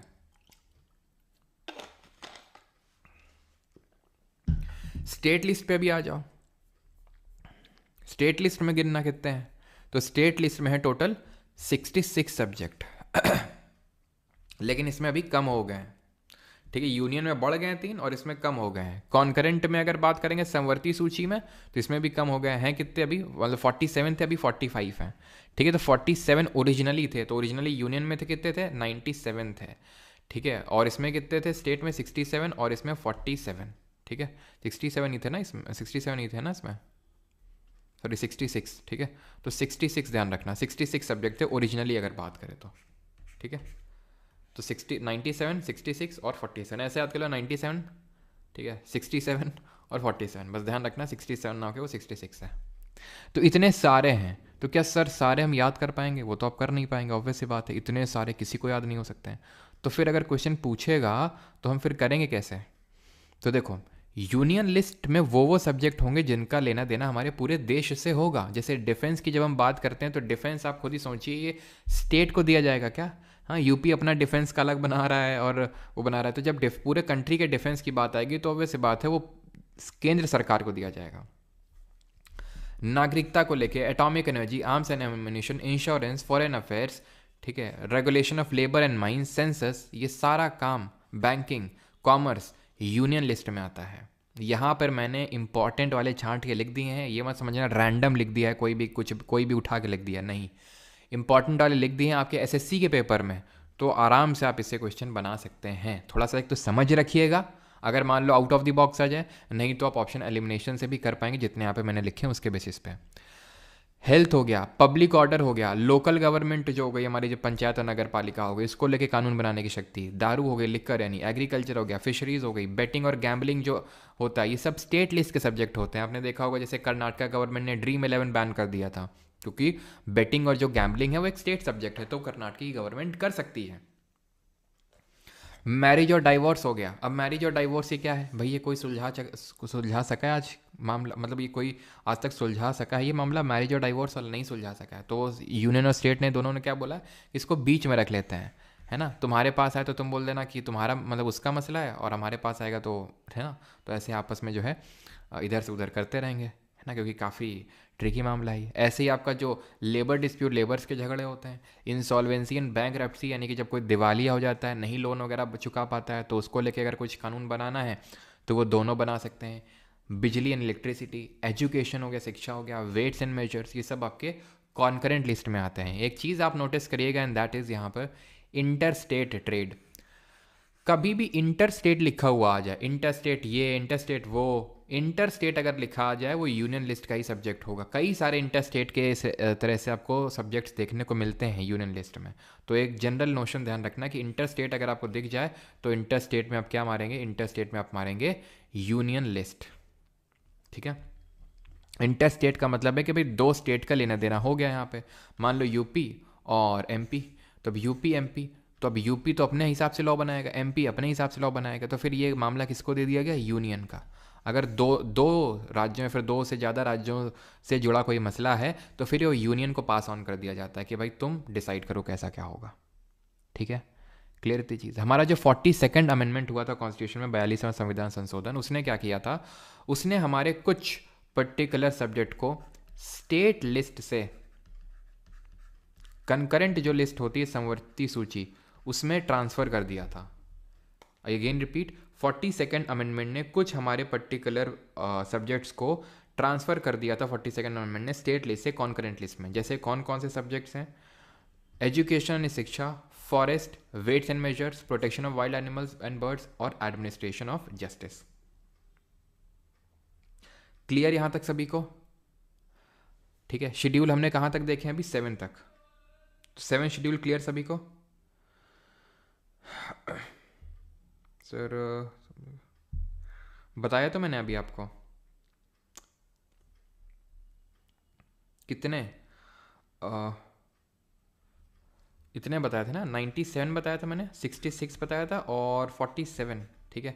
अभी 100 है, इसमें बढ़े हुए हैं, ठीक है। ध्यान रखना, बस स्टेट में घटे हैं, यूनियन में बढ़े हैं और कंकरेंट में बढ़े हैं 52, ठीक है। इसमें यूनियन में बढ़े हैं और जो कंकरेंट है उसमें बढ़े हैं। 47 थे और अभी कितने हैं? 52 हैं। वहीं अगर हम बात करें जो स्टेट लिस्ट है उसमें 66 है, 61 मैंने आपको बताया था वहाँ पे, ठीक है। तो वो घट के हो गए हैं, तो सिर्फ स्टेट वाले में घटे हैं, दोनों में बढ़े हैं। अब आ जाते हैं अपने अगले शेड्यूल पे जो बात करते हैं ऑफिशियल लैंग्वेज की, आधिकारिक भाषाओं की। तो ये क्या है आधिकारिक भाषाएं? तो इसमें पहले ओरिजिनली 14 लैंग्वेजेस थी, 14 भाषाएं थी। अभी आज कितनी हैं? तो आज 22 लैंग्वेजेस हैं, 22 भाषाएं। इसको यहाँ से मैं हटा रहा हूँ, नहीं होगा तो मैं अलग से वहीं 7 शेड्यूल वाले जगह में इसको लिख दूंगा, लेकिन यहाँ पर मुझे आपको लैंग्वेजेस वाला पार्ट बताना है तो इरेज करना पड़ेगा। तो 14 थी, अभी कितनी है? 22। क्वेश्चन यहाँ पे दो तरीके से बनता है। एक तो पूछेगा कि इस 8 ऑफिशियल लैंग्वेजेस किस शेड्यूल में है, दूसरा क्वेश्चन बनता है कि कितनी लैंग्वेजेस हैं, और तीसरा क्वेश्चन बनता है कि किस अमेंडमेंट से किस लैंग्वेज को ऐड किया गया था, और चौथा क्वेश्चन बनता है कि कौन सी लैंग्वेज इंक्लूडेड नहीं है। तो पहले तो हम ये देख लेते हैं कि किस अमेंडमेंट से किस लैंग्वेज को ऐड किया गया था। तो टोटल यहाँ पर 3 अमेंडमेंट होते हैं, 21st और 91st और 92nd, सॉरी 91st बोल रहा हूँ, 71st होगा आपका ये, ठीक है। 21st, 71st और 92nd अमेंडमेंट। 21st अमेंडमेंट हुआ था आपका इन द ईयर 1967, 1967। ये ईयर याद करने की ज़रूरत नहीं है, बस मैं लिखता चलूँगा जब भी कहीं आएगा अमेंडमेंट, तो सो दैट कि थोड़ा सा दिमाग में आपको रहे कि हाँ यार, अगर ये अमेंडमेंट इस साल में हुआ था तो ये अमेंडमेंट इस साल में हुआ होगा, अगर कभी इस तरह का सवाल बन जाए तो, ठीक है। वैसे तो आपको याद करने की ज़रूरत नहीं है, आपको ये याद करना है कि किस अमेंडमेंट से किस लैंग्वेज को जोड़ा गया। तो सबसे पहले जो लैंग्वेज को जोड़ा गया था वो थी सिंधी लैंग्वेज। सिंधी कहाँ बोली जाती है ज़रा बताइए? 71st से हमने जोड़ा था कोंकणी, नेपाली और मणिपुरी को, ठीक है। और 92nd से किसको जोड़ा था? 92nd से जोड़ा था BDSM को, ठीक है। बोडो, डोंगरी, संथाली और मैथिली, ठीक है। तो इस तरह से हमें याद करना है, और ट्रिक भी मैंने बता ही दी है। हो सकता है कुछ लोगों के पल्ले ना पड़ी हो, नहीं पड़ी है तो कोई बात नहीं, लेकिन अगर पड़ गई है तो अच्छी बात है, भूलेंगे नहीं कभी कि 92nd अमेंडमेंट से कौन कौन सी लैंग्वेजेस को जोड़ा गया। तो BDSM याद रखेंगे तो हमेशा याद रहेगा। तो बोडो, डोंगरी, संथाली और मैथिली, ठीक है। और 74 से कैसे याद रहेंगी? 3 जोड़ेगी तो KNM, के जैसे हम पढ़ते हैं ना ABCD, तो JKLMN, तो KNM ऐसे करके याद कर सकते हैं। और 21st वाली याद कर लीजिएगा सिंधी, ठीक है। तो 14 थी, 22 हो गई अभी। कभी कभी अगर क्वेश्चन बनता है कि इनमें से कौन सी लैंग्वेज नहीं है, तो वो या तो इंग्लिश रखेगा या भोजपुरी रखेगा, ठीक है। क्योंकि लोगों को लगता है कि ये होंगी 8 शेड्यूल में, लेकिन 8 शेड्यूल में नहीं है। जो हमारी ऑफिशियल लैंग्वेजेस हैं ये 8 शेड्यूल में इंग्लिश नहीं है और भोजपुरी नहीं है, ठीक। चलो इसको मैं लास्ट में बता देता हूँ कि क्लासिकल लैंग्वेजेस क्या होती हैं, क्योंकि अब ऑफिशियल लैंग्वेजेस की बात आई है तो क्लासिकल लैंग्वेजेस चलो अभी मैं आपको बता दूंगा, ठीक है, बाद में। अभी हम 9 शेड्यूल पे फोकस करते हैं। तो आप एक चीज़ को अभी ऑब्जर्व करिए कि 8 शेड्यूल थे हमारे ओरिजिनली, ठीक है, लेकिन बाद में 4 और ऐड हुए होंगे तभी तो 12 हुए। तो 9वां, 10वां और 11वां और 12वां इनको अमेंडमेंट से जोड़ा गया था। इसको जोड़ा गया था added through first constitutional amendment, पहले संविधान संशोधन से इसको जोड़ा गया था। इसमें है क्या? Provisions related to the land reforms and zamindari. और इसमें एक प्रोविजन और ऐड किया गया था पार्लियामेंट के द्वारा कि इस पर्टिकुलर शेड्यूल में, अनुसूची में अगर हम कुछ भी डाल देंगे हम या स्टेट का लेजिस्लेचर, तो इसको जुडिशरी रिव्यू नहीं कर सकती है, न्यायपालिका इसकी समीक्षा नहीं कर सकती है। क्यों डाला होगा इसको? क्योंकि उस समय क्या होता था कि हम जब आज़ाद हुए थे, ठीक है, फर्स्ट कॉन्स्टिट्यूशनल अमेंडमेंट कब हुआ था? 1951 में। तो जब आज़ाद हुए थे 1947 में, तो उससे पहले ज़मींदारी प्रथा चलती थी। तो ज़मींदार के पास एक ज़मींदार के पास ना जाने कितनी ज़मीन होती थी, बहुत ज़्यादा ज़मीन होती थी, और कुछ हमारे लैंडलेस लेबरर्स होते थे। तो सरकार ने क्या डिसाइड किया कि इसको हम क्या करेंगे? इक्वली डिस्ट्रीब्यूट करेंगे इस लैंड को, ठीक है, एक लिमिटेशन लगाएंगे, कैपिंग लगाएंगे कि कितनी प्रॉपर्टी कोई होल्ड कर सकता है, क्योंकि राइट टू प्रॉपर्टी उस समय एक मौलिक अधिकार होता था, तो लोग न्यायपालिका चले जाते थे, तो फिर क्या करना पड़ता था, ये सब मामला गड़बड़ा जाता था, क्योंकि सरकार ये करना चाह रही है कि लोगों की ज़मीन अगर बहुत ज़्यादा है तो उनसे ज़मीन छीन के जिनके पास नहीं उनको देना चाह रही है, ठीक है, रॉबिनहुड टाइप काम। लेकिन राइट टू प्रॉपर्टी क्योंकि उस समय फंडामेंटल राइट होता था, तो वो लोग चले जाते थे जुडिशरी के पास, और जुडिशरी को न्याय देना पड़ता था, क्योंकि हर कोई कॉन्स्टिट्यूशन के हिसाब से ही चलेगा, ठीक है, संविधान के हिसाब से चलेगा। तो इसलिए उसने बोला कि अगर इसमें हमने कुछ चीज़ रख दी तो उसको रिव्यू नहीं कर सकते हो आप। लेकिन इस पर्टिकुलर प्रोविज़न को कि जुडिशरी रिव्यू नहीं कर सकती है, जुडिशरी ने खुद बोला कि ये ऐसा नहीं संभव है, हम रिव्यू कर सकते हैं। ये 1973 1973 में उसी टाइम पे जाके बात बोली थी सुप्रीम कोर्ट ने कि भाई हम बिल्कुल रिव्यू कर सकते हैं, हम रिव्यू कर सकते हैं, ऐसा उसने बोला। तो ध्यान रखना इसमें लैंड रिफॉर्म्स और जमींदारी को लेकर लॉज हैं। शेड्यूल 10 इसको हमने जोड़ा था 52nd अमेंडमेंट ऑफ 1985, 52वां जो संविधान संशोधन है उससे जोड़ा था। तो ये ध्यान रखिएगा कि किस अमेंडमेंट से जोड़ा था। इसमें क्या है, provisions relating to the disqualification of MPs and MLAs on the ground of defection, यानी दल बदल अगर कोई एमपी यानी कि सांसद और एमएलए यानी कि विधायक करता है तो उसका क्या हो जाएगा, निष्कासन हो जाएगा, उसको डिस्क्वालिफिकेशन हो जाएगा। ये है शेड्यूल 10 में। यानी इससे पहले अगर कोई दल बदल करता था तो क्या उसको डिस्क्वालीफाई नहीं किया जाता था, नहीं किया जाता था। इसके बारे में डिटेल में कि किस किस केस में डिफेक्शन लगता है, ठीक है, दल बदल विरोधी कानून, और किस केस में नहीं लगता है, वो पार्लियामेंट चैप्टर में हम डिटेल में पढ़ेंगे। अभी क्या पढ़ना है, ये शेड्यूल 10 में डिफेक्शन के बारे में दिया हुआ है, वो भी मैं आपको ट्रिक से बताऊंगा कैसे क्या याद करना है। 52nd अमेंडमेंट से शेड्यूल 10 को जोड़ा गया है, बस बात खत्म। सिर्फ अभी दो चीज़ें याद करनी, किस अमेंडमेंट से जोड़ा गया इसको और क्या दिया हुआ है इसमें, कि कोई अगर एक पार्टी छोड़ के दूसरी पार्टी में जाता है तो उसी को दल बदल विरोधी कानून उसके खिलाफ लगता है और उसको डिस्क्वालीफाई कर दिया जाता है। देन आते हैं शेड्यूल नंबर 11 और 12 में। शेड्यूल 11 डील करता है provision relating to the panchayat, और शेड्यूल 12 डील करता है provision relating to the municipalities. इसको जोड़ा गया था 73rd अमेंडमेंट से, 73वें संविधान संशोधन से, ठीक है, जो हुआ था आपका 1990, वैसे तो हुआ तो 1992 में था, लेकिन इम्प्लीमेंट 1993 में जाके होता है, ठीक है। इसकी अगर बात करेंगे तो 74th अमेंडमेंट, ये भी आपका 1993 में ही जाके इम्प्लीमेंट होता है, दोनों एक साथ ही हुए थे, 73rd और 74th अमेंडमेंट, ठीक। अब ये जो पंचायत है तो इसको लेके प्रोविजंस दिए हैं। आपसे अगर कभी पूछे कि कितने फंक्शनल मैटर्स दिए हैं, तो 29 फंक्शनल मैटर्स दिए हैं, यानी कि वो मैटर्स, ठीक है, वो मैटर्स जिस पे कि पंचायत उन पर्टिकुलर मैटर्स पे काम करेगी, वो मैटर्स दिए हुए हैं। म्यूनिसिपैलिटी में अगर बात करेंगे तो 18 फंक्शनल मैटर्स दिए हुए हैं, 18, ठीक है। अब ये देख लेते हैं कि इसको बताओ, ट्रिक बता दें क्या, अगर ज़रूरत ना हो तो फिर ना बताएं, अगर आप लोग ऐसे याद कर लोगे तो। जो 12 शेड्यूल्स हैं उससे आपसे क्वेश्चन पूछा जाता है कि किस शेड्यूल में क्या दिया हुआ है।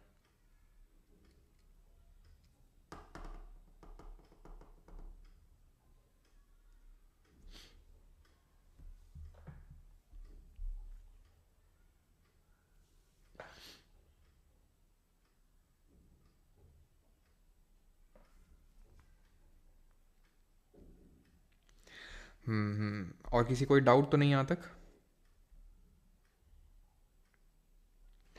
TS panchayat 29, IR Coelho case, वो सब बताएंगे, IR कोयलो केस, ठीक है।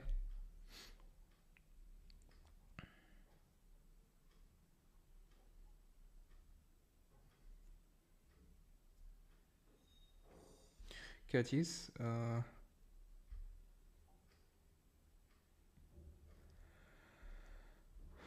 दोनों का सेम ही है, ठीक है, दोनों का सेम ही है।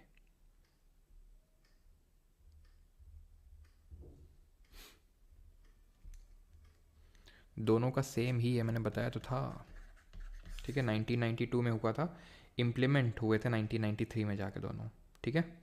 चलो तो अभी करें क्या, ट्रिक बता देते हैं आपको फिर, ठीक है।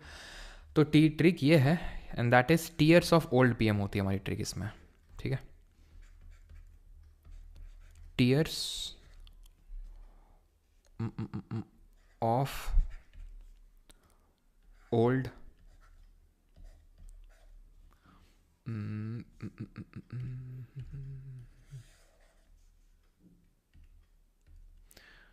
Tears of old PM. ठीक है, ये ट्रिक होती है शेड्यूल्स को याद करने के लिए। टी से हो जाता है आपका टेरिटरी। ठीक है, अभी मैं लिख देता हूँ फिर समझा भी दूंगा। ठीक है, टेरिटरी, किसकी टेरिटरी? यूनियन और स्टेट्स के नाम और उनकी टेरिटरी। अब एग्जैक्टली मैच तो नहीं करेगा, थोड़ा बहुत रिलेट करके आपको याद करना होगा। ई से क्या है? एमोल्यूमेंट, यानी कितना उनको भत्ता मिलेगा। एमोल्यूमेंट किसको? प्रेसिडेंट, गवर्नर, कैग, जजेस, इन सबको। इसमें ए से क्या है? अफर्मेशन और ओथ है। किसकी अफर्मेशन एंड ओथ दी हुई है? तो इसे अगेन कैग और जजेस तो हमारे कॉमन है। अच्छा, कैग क्या होता है? कुछ लोगों को लग रहा होगा कैग कैग क्या होता है सर? Controller auditor general. तो इसके बारे में हम आगे पढ़ेंगे। ठीक है, तो इसमें अफर्मेशन एंड ओथ दिया हुआ है। किसकी दी हुई है? मिनिस्टर्स, एमपीज, एमएलएज, इनकी।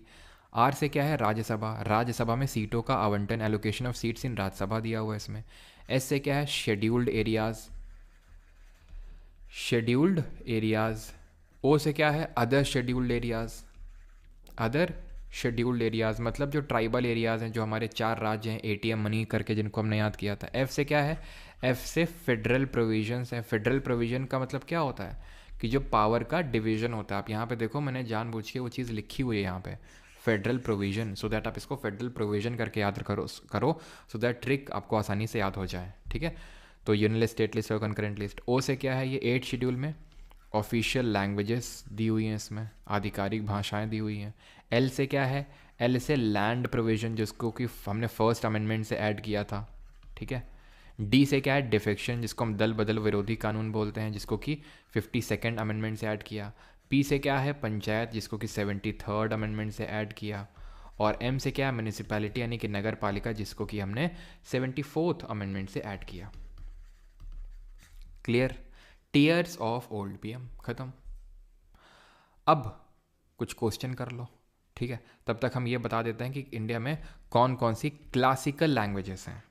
ठीक है, तो क्लासिकल लैंग्वेजेस कौन कौन सी हैं? तो अभी तक क्लासिकल लैंग्वेजेस होती थी 6, लेकिन अभी हो चुकी हैं 11। कौन कौन सी वो देख लेते हैं। तो 6 कौन कौन सी होती थी? वो होती थी आपकी तमिल, संस्कृत, तेलुगु, कन्नड़, मलयालम, ठीक है, और ओडिया। तो मैं आसानी से याद करवा देता था कि भाई इसको ऐसे याद कर लो, तू शुरू तो कर। मैंने ऐसे ही याद किया था, बाकी अगर आपको जैसे याद करना हो, ठीक है, मैंने जब पढ़ा था तो मैंने ऐसे याद कर लिया था। तू शुरू तो कर, ठीक है, तू शुरू तो कर, मैं आर्या। ठीक है, तो आर्या से क्या हो जाएगा? ओडिया। मैं से मलयालम, कर से कन्नड़, तो से तेलुगु, शुरू से संस्कृत और तू से तमिल। लेकिन अभी क्या है कि 5 नई क्लासिकल लैंग्वेजेस जो है हमारी आ चुकी हैं। ठीक है, 5 न्यू क्लासिकल लैंग्वेजेस, अभी रिसेंट का ही, ठीक है, आपका पिछले महीने का ही न्यूज़ है, अक्टूबर का, जहाँ पे 5 नई भाषाओं को क्लासिकल लैंग्वेज का स्टेटस मिला है। कौन सी हैं 5 न्यू लैंग्वेजेस? तो ये है आपकी पाली, प्राकृत,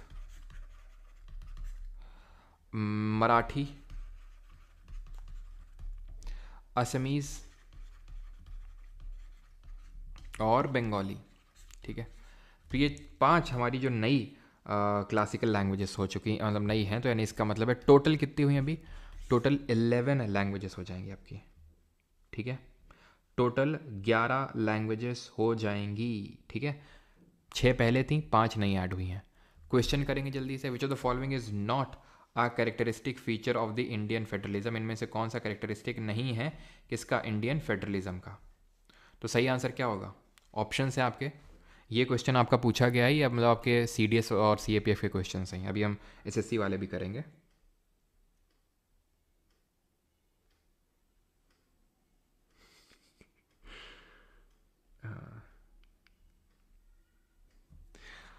फारसी को अभी ऑफिशियली किया नहीं गया है। ठीक है, तो not a characteristic feature of Indian federalism कौन सा नहीं है? Federating units consented to form a union, residuary power vest with the centre. अब ये रेजिडुअरी पावर क्या होता है? तो अभी हम लोगों ने यहाँ पे डिस्कस किया था union list, state list, concurrent list. मान लो कि कोई एक ऐसा सब्जेक्ट आ जाए जो इन तीनों ही लिस्ट में नहीं है, तो उसको हम बोलते हैं ऐसे सब्जेक्ट को रेजिडुअरी सब्जेक्ट या फिर रेजिडुअरी लिस्ट। ठीक है, उसको हम बोलते हैं रेजिडुअरी लिस्ट, जो इन तीनों में मेंशन नहीं है और उसमें लॉ बनाने का पावर, उसमें कानून बनाने की जो शक्ति होती है वो यूनियन के पास होती है। केंद्र यानी संघ को वो शक्ति दी गई है कि वो रेजिडुअरी लिस्ट में किसी सब्जेक्ट पर लॉ बना सकता है। रेजिडुअरी का मतलब है जो किसी तीनों लिस्ट में नहीं है, ना तो यूनियन में है, ना तो स्टेट में है और ना तो कंकरेंट में है। अगर आप याद करना चाहते हैं तो कर लीजिए, वैसे तो जब सोर्सेज ऑफ कॉन्स्टिट्यूशन को मैं समराइज़ करूंगा तो वहाँ पे इस चीज़ को ट्रिक के साथ बताऊंगा मैं आपको कि कॉन्करेंट लिस्ट को हमने ऑस्ट्रेलिया के कॉन्स्टिट्यूशन से लिया है। याद करना चाहते तो ठीक है, हो जाए तो ठीक है, नहीं तो कोई बात नहीं है। ठीक है, क्लियर। तो सिंगल सिटीजनशिप हमारे चलती है, एकल नागरिकता है, ये भी सब बात सही है। Extensive and extensive union and concurrent list, ये भी सही है। ये गलत है। अब ये गलत क्यों है? देखो, ये तो सही है, ये तो तुम आज के लेक्चर से समझ गए, लेकिन पहला वाला गलत क्यों है ये तुम कल के लेक्चर से समझोगे। 42 वाला ये CDS में क्वेश्चन पूछा है, आई थिंक CDS या फिर CAPF का ही होगा। ठीक है, CDS और CAPF का ही है सारे क्वेश्चन ये जो स्क्रीनशॉट से लगे हुए हैं। ठीक है, तो पहला schedule tiers of old PM TEARS of old L। ठीक है, territory names and names of states and UTs and their territorial jurisdiction. Provision related to the administration of tribal areas, ये तो होगा नहीं, ये ट्राइबल एरियाज से तो संबंधित ये आपका 5th शेड्यूल होगा। तो यानी कि ये आपका, अच्छा कितने पेयर सही मैच्ड हैं, तो ये तो सही मैच होगा नहीं। एक सेकंड, किसकी बात हो रही है? 5th शेड्यूल की बात हो रही है, बिल्कुल सही मैच्ड है ये तो, बिल्कुल सही मैच्ड है ये। ठीक है, तो provisions related to the administration of scheduled areas and scheduled tribes, बिल्कुल सही है। 9th schedule provision related to the administration of tribal areas, नहीं, ये तो 6th शेड्यूल में है, ये तो 6th शेड्यूल में है।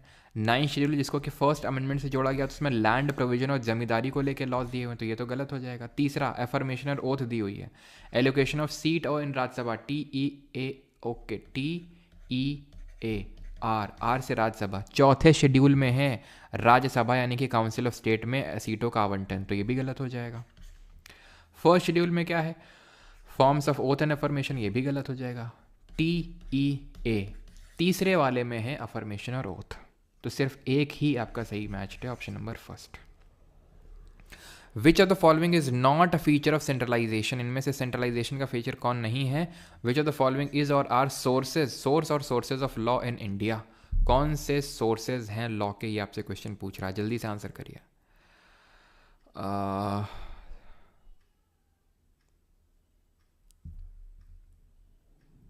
कहाँ पे? अब ये भी बताना पड़ेगा क्या तुमको, हैं कि तमिलनाडु में बोली जाती है, तेलुगु आंध्रा में बोली जाती है, कन्नड़ कर्नाटक में बोली जाएगी, मलयालम आपकी कहाँ बोली जाएगी? जो आपका ये मलयालम की अगर बात करेंगे तो ये आपका केरल और तमिलनाडु वाले एरिया में बोली जाती है। ओडिया उड़ीसा में बोली जाएगी। प्राकृत और पाली हमारी एशियन लैंग्वेजेस अभी तो ऐसा बोली नहीं जाती हैं, लेकिन इनको क्लासिकल लैंग्वेजेस का स्टेटस मिला है, ज़रूरी नहीं कि किसी स्टेट से इन्वॉल्वमेंट होगा। मराठी आपकी महाराष्ट्र में बोली जाएगी और आपका जो बंगाली है वो आपका बंगाल में बोली जाएगी। इसमें अब क्या स्टेट बताने की ज़रूरत है, और स्टेट आपसे पूछेगा भी नहीं आज सच वो। ठीक है, चलो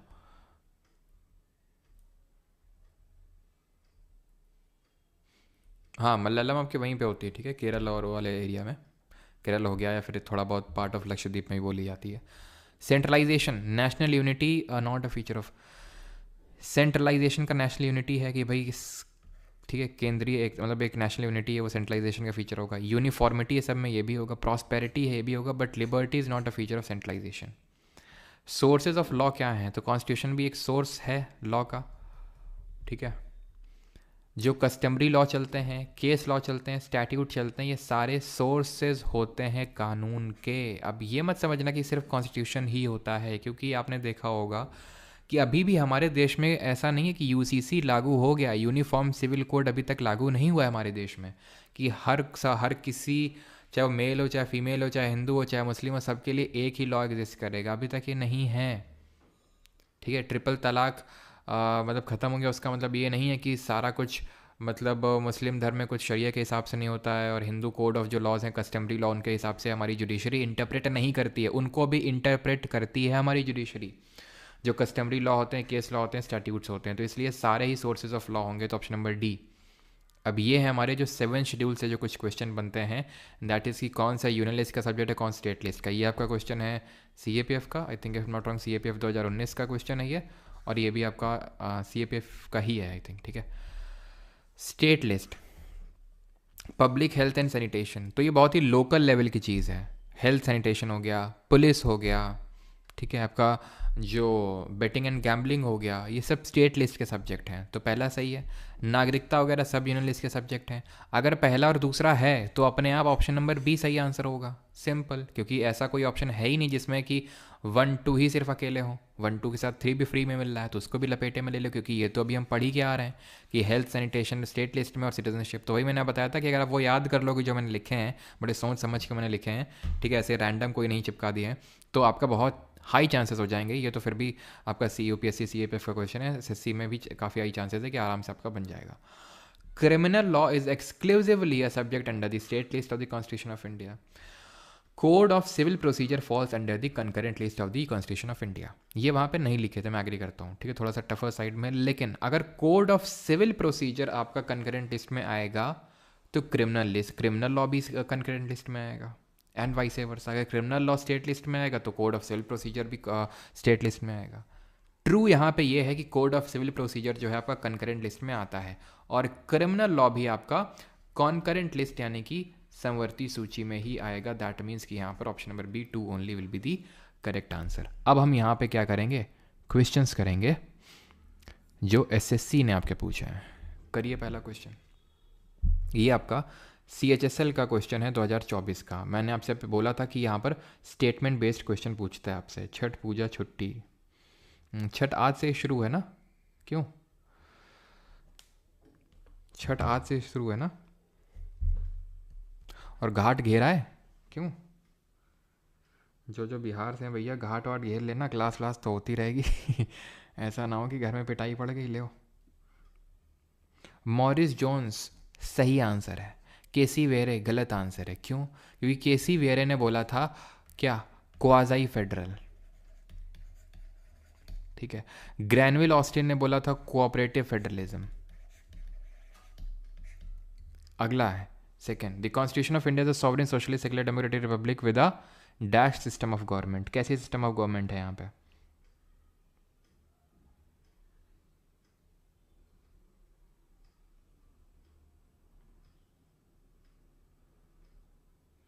no Rajan Kumar, I do not. जी सर घेर आया, अच्छा हाँ, अभी घेर आना नहीं पता चला, ले वो घर में घेर दिए गए, घेर के मारा कुटाई चल रही तुम्हारी। पार्लियामेंट्री फॉर्म ऑफ गवर्नमेंट हमने देखा था एक फीचर है।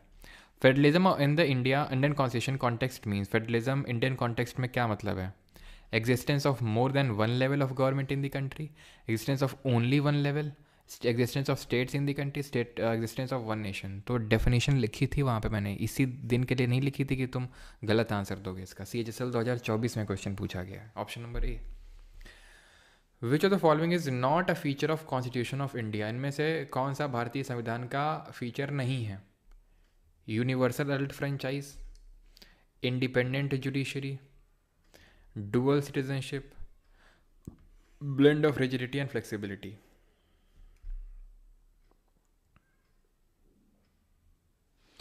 जतिन आहूजा जी, उसके लिए थोड़ा सा आपको हायर लेवल में चीज़ें और करनी पड़ेंगी।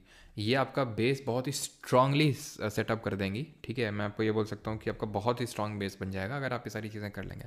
लेकिन थोड़ा सा ऊपर लेवल में आपको चीज़ें कहीं कहीं पे जाना पड़ सकता है, ये नहीं बोलूँगा कि हर जगह, कहीं कहीं पे जाना पड़ सकता है, ठीक है। लेकिन आप पहले इनको करिए, फिर क्वेश्चंस बनाइए उस पर्टिकुलर एग्जाम के जिसकी आप बात कर रहे हैं, फिर आपको ज़्यादा अच्छे से अंदाज़ा लगेगा, ठीक है। तो not a feature of constitution, तो देखते हैं आंसर क्या दिया है। फिफ्थ का C आ रहा है, लोगों का आंसर C आ रहा है, कुछ का A आ रहा है। A गलत है, C सबका सही है, ठीक है, बिल्कुल, क्योंकि हमारे यहाँ पे सिंगल सिटीजनशिप चलती है, ना कि डुअल। इसका मतलब कल भी बताया था मैंने कि हर 18+ वोट कर सकता है और सबके वोट की वैल्यू इक्वल होगी। इंडिपेंडेंट जुडिशरी का मतलब है कि भाई न्यायपालिका डिपेंडेंट नहीं है किसी पे, कि कोई कंट्रोल नहीं कर रहा है उसको, न्यायपालिका स्वतंत्र है। और रिजिडिटी और फ्लेक्सिबिलिटी का ब्लेंड है, मैंने बताया था कुछ प्रोविजंस ऐसे हैं जो बड़ी आसानी से अमेंड हो जाते हैं, नहीं फ्लेक्सिबल हैं, जो कि हमारे यूनिटरी फीचर होंगे, और रिजिड फीचर वो होते हैं जिनको आसानी से अमेंड नहीं किया जा सकता है और वो हमारे फेडरल फीचर में आएंगे। नॉट अ यूनिटरी फीचर, आ गया क्वेश्चन, इनमें से कौन सा यूनिटरी फीचर नहीं है? बाई कैमरल लेजिस्लेचर, द्विसदनीय विधानमंडल, दोनों सदनों के दोनों सदनों का मतलब मंडल अलग अलग है, लोकसभा भी है राज्यसभा भी है, तो भाई फेडरल फीचर है ये, ठीक है, तो यही यूनिटरी फीचर नहीं है। इंटीग्रेटेड जुडिशरी है, ये कैसा यूनिटरी फीचर है। एक ही एकल नागरिकता यूनिटरी फीचर है। अपॉइंटमेंट कर रहा है गवर्नर यूनिटरी फीचर है। All India services unitary feature है। एमरजेंसी प्रोविजंस यूनिटरी फीचर है। Flexibility of constitution unitary feature है। सिंगल कॉन्स्टिट्यूशन यूनिटरी फीचर है। रिटन कॉन्स्टिट्यूशन फेडरल फीचर है। 9th नॉट फेडरल फीचर, कौन सा फेडरल फीचर नहीं है इस पर बताइए। वॉइस प्रॉब्लम, ये एक तो लोग क्यों कमेंट करते रहते हैं यार, ये वॉइस प्रॉब्लम, मतलब इतने लोग देख रहे हैं उसमें से अगर एक दो लोग कमेंट कर रहे हैं तो इसका मतलब है कि कुछ दिक्कत फिर आप ही लोगों के साइड से है, या फिर अगर मेरे साइड से तो बताइए। नहीं राजन भाई, नहीं चाहिए हिंदी नोट्स मेकर, हैं हमारे पास। Not a federal feature of the Indian constitution, तो फेडरल फीचर नहीं है मतलब यूनिटरी फीचर कौन सा है? डुअल गवर्नमेंट फेडरल है। डिवीजन ऑफ पावर फेडरल है। ऑल इंडिया सर्विसेज यूनिटरी है। लिखित संविधान है वो भी फेडरल है। क्वाज़ाई फेडरल किसने बोला था? पेली ने, मिर्डल ने, डाइसी ने, फिर वेरे ने बोला था। The establishment of UPSC, state PSC and joint PSC fall under which of the following feature of the constitution of India? किस फीचर में आएंगे? UPSC, state PSC fundamental right होते हैं, पार्लियामेंट्री गवर्नमेंट नहीं, फेडरलिज्म में आएंगे, ऑप्शन नंबर सी। सेक्युलरिज्म और is a feature of the Indian constitution which mean CHSL 2024। Secularism का मतलब क्या होता है? अगेन डेफिनेशन इसीलिए नहीं लिखे थे, बुद्धा जी की फ़ोटो इसीलिए नहीं लगाए थे कि तुम ये क्वेश्चन गलत कर दो, हैं। मेहनत अगर लगती है तो उस मेहनत को साक्षर क्या बोलते होंगे उसको, मतलब ठीक है, उसको प्रोडक्टिव करके दिखाओ उस मेहनत को, है ना। The state promotes the religion of the major community, no. The state promotes the religion of minor community, no. ये हो सकता है आपको लगे यार सिमिलर और कंट्रास्टिंग ऑप्शन है, लेकिन ये नहीं होगा। आंसर इसका the state does not promote any religion, ठीक है। स्टेट किसी एक particular religion does not promote any particular religion, एक धर्म का प्रचार नहीं करता है वो।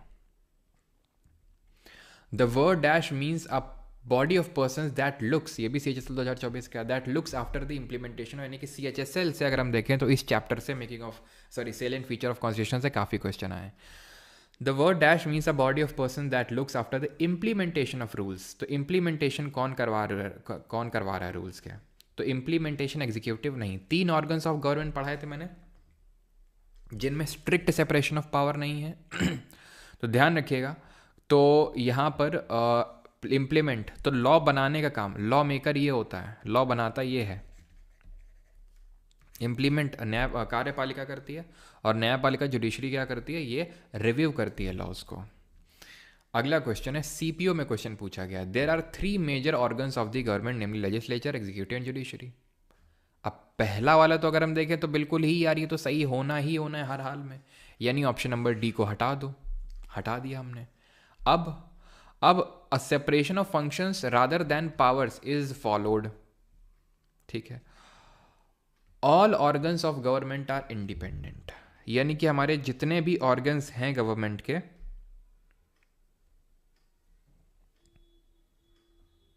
ठीक है, जितने भी ऑर्गन्स हैं हमारे गवर्नमेंट के वो इंडिपेंडेंट हैं आपस में। सारे गवर्नमेंट इंडिपेंडेंट नहीं है, स्ट्रिक्ट सेपरेशन ऑफ पावर नहीं है इंडिया में। तो कैसा है? ऐसा है कि भाई कभी कभी जुडिशरी एग्जीक्यूटिव लेजिस्लेचर के पाले में घुस जाता है, एग्जीक्यूटिव आंसरेबल होता है लेजिस्लेचर को। तो all organs of government are independent, no, they are dependent. तो तीसरा वाला गलत हो जाएगा, आंसर क्या होगा? ऑप्शन नंबर ए, CPO 2024 का क्वेश्चन है ये। 16th, a dash government governs with the bound established by the constitutional law and citizenship rights.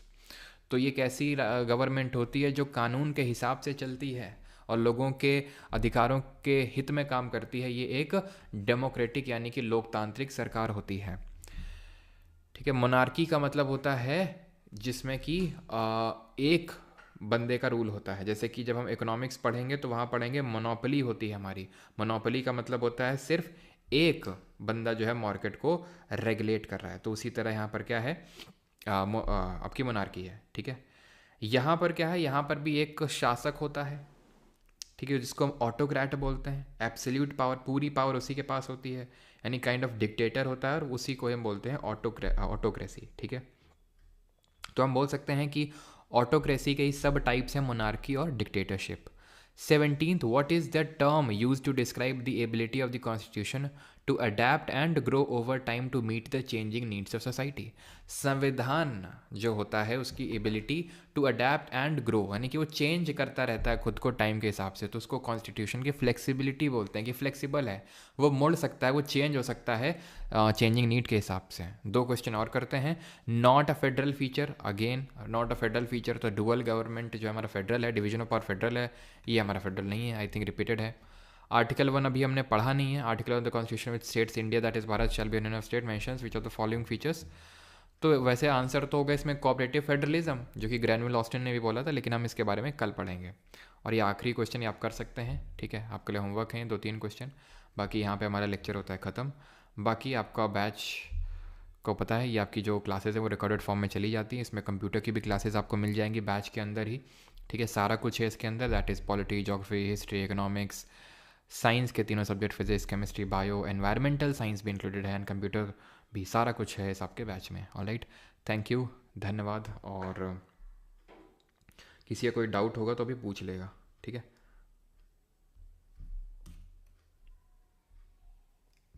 अभी ऑफिशियली नहीं ऐड हुई है शुभम जी पर्शियन लैंग्वेज को, अभी जो 5 के अनाउंसमेंट किया है गवर्नमेंट ने वो मैंने आपको बता दिया है, ठीक है।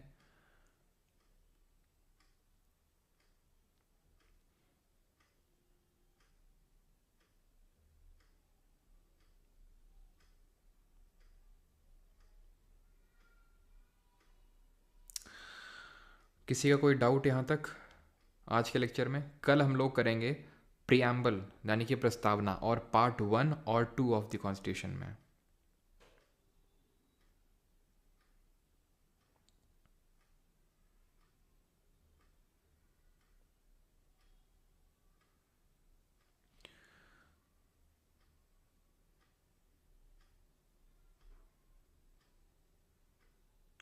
सर PCSJ के लिए एनएफ है ये रशीद चौधरी, यस काफ़ी हद तक, बिकॉज पॉलिटी सेम ही होती है, बट एक बार थोड़ा सा मतलब क्वेश्चन से आप अटैम्प्ट करिएगा। वैसे तो ऐसा कुछ नहीं कि 7 शेड्यूल आपका बदल जाएगा, मैंने इस लेवल पे आपको पढ़ा दी है चीज़ें कि आप उठाइए, चाहे सिविल सर्विसेज का पेपर हो, चाहे आपका स्टेट सर्विसेज का हो, आप उठाइए, ठीक है। तो मैंने आपको कॉन्सेप्चुअल अंडरस्टैंड, इसी वजह से मैंने जो पिछला वाला लिया था ना पिछले बैच में, तो उसमें मैंने आज ही का लेक्चर, आई थिंक, हाँ, आई एम नॉट श्योर, लेकिन पता नहीं, मैंने आज की लेक्चर में साथ सोर्सेज वगैरह भी पढ़ाया था, लेकिन जो आज मैंने इस बार नहीं पढ़ाया बिकॉज मैं आखिरी में आपको पढ़ाऊंगा, ठीक है, जब सारी चीज़ें समराइज़ हो जाएंगी तब। सर प्लीज़ छठ पूजा की छुट्टी दे दो, भारती ने। छठ पूजा की यार छुट्टी भी, दिवाली की छुट्टी थी, छठ पूजा की फिर काफ़ी छुट्टियाँ हो जाएंगी ना, इसलिए था। छठ कब से कब तक है? आज से शुरू है क्या छठ? आज से, क्योंकि यार देखो हमारे यहाँ छठ नहीं मनाया जाता है, कानपुर साइड में, ईस्टर्न यूपी में मनाया जाता है, लेकिन इसलिए मुझे पता नहीं है कि छठ मतलब क्या, ऐसा सुबह से ही शुरू हो जाता है या फिर कैसा होता है? सुबह से आज शुरू हो गया है क्या?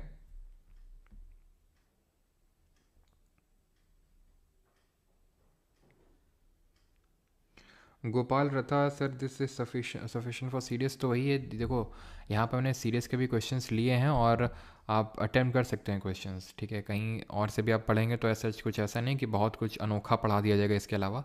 हाँ, कुछ चीज़ें इक्का दुक्का हो सकती हैं एक्स्ट्रा हो, तो जो हमें थोड़ी डेप्थ में पढ़नी पड़ सकती हैं, होता है ऐसे, मैं वो उस बात पर एग्री करूँगा कि कुछ चीज़ें हमें डेप्थ में पढ़नी पड़ती हैं, लेकिन ज़्यादातर चीज़ें आपकी सेम होती हैं। तो मैं ये तो नहीं बोलूँगा पूरी तरह से सफिशिएंट है, लेकिन हाँ, काफ़ी हद तक सफाइस करेगा वो चीज़।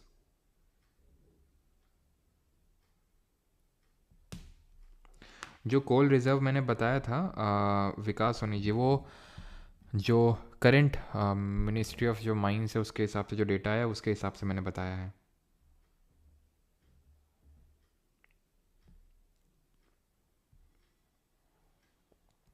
सुमित गेमिंग एरा जी, वो जो 10th और 11th ड्राफ्ट की आप बात कर रहे हैं ना, कल का लेक्चर में या तो आपने अटेंड नहीं किया या तो आप सो रहे थे कल के लेक्चर में, और आपने बुक ले रखी है, पक्की बात है ना?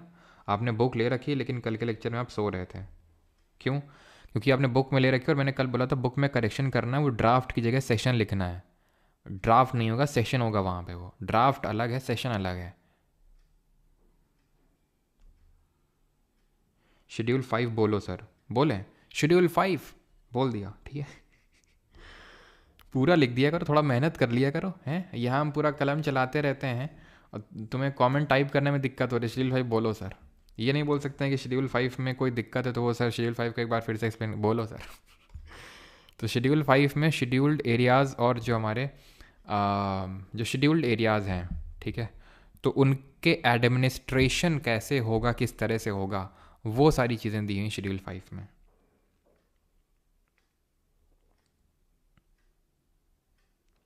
प्रिम्बल नहीं पढ़ाया, नहीं पढ़ाएंगे प्रिम्बल। आज पॉलिटी ख़त्म हो गई है और प्रिम्बल नहीं पढ़ेंगे, ठीक है। बस इतनी थी पॉलिटी। आज के बाद सब कोई पॉलिटी का लेक्चर नहीं होगा।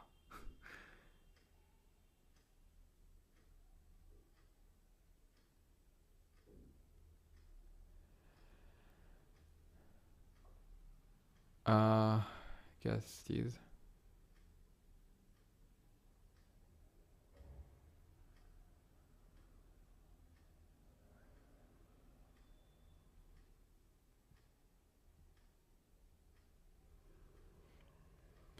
चलिए भाई, थैंक यू सभी को, और मिलते हैं कल के लेक्चर में सुबह 10 बजे 10 AM पे। Thank you. इतना बड़ा मजाक क्या हो गया भाई? मजाक अच्छा। पॉलिटी सर जी, पॉलिटी कब तक ख़त्म होगी? बस ख़त्म है आज। कल से शुरू करेंगे अपना नया subject. Repeat secularism in short. Secularism होता है कि एक स्टेट समझ गया, कंट्री, वो एक धर्म को मान्यता नहीं देता है। वो एक धर्म को मान्यता नहीं देता है, वो सारे धर्मों को मानता है। उसको बोलते हैं सेक्युलरिज्म, ठीक है। अब अगर वो उन सारे धर्मों में अपना इन्वॉल्वमेंट दिखा रहा है, जैसे इंडिया में, तो पॉजिटिव सेक्युलरिज्म। अगर नहीं दिखा रहा इन्वॉल्वमेंट, ठीक है, दिक्कत नहीं है स्टेट को, भाई जिसको जो धर्म करना करे, हम में इन्वॉल्व नहीं करो, तो negative form of secularism USA में। ठीक, थैंक यू।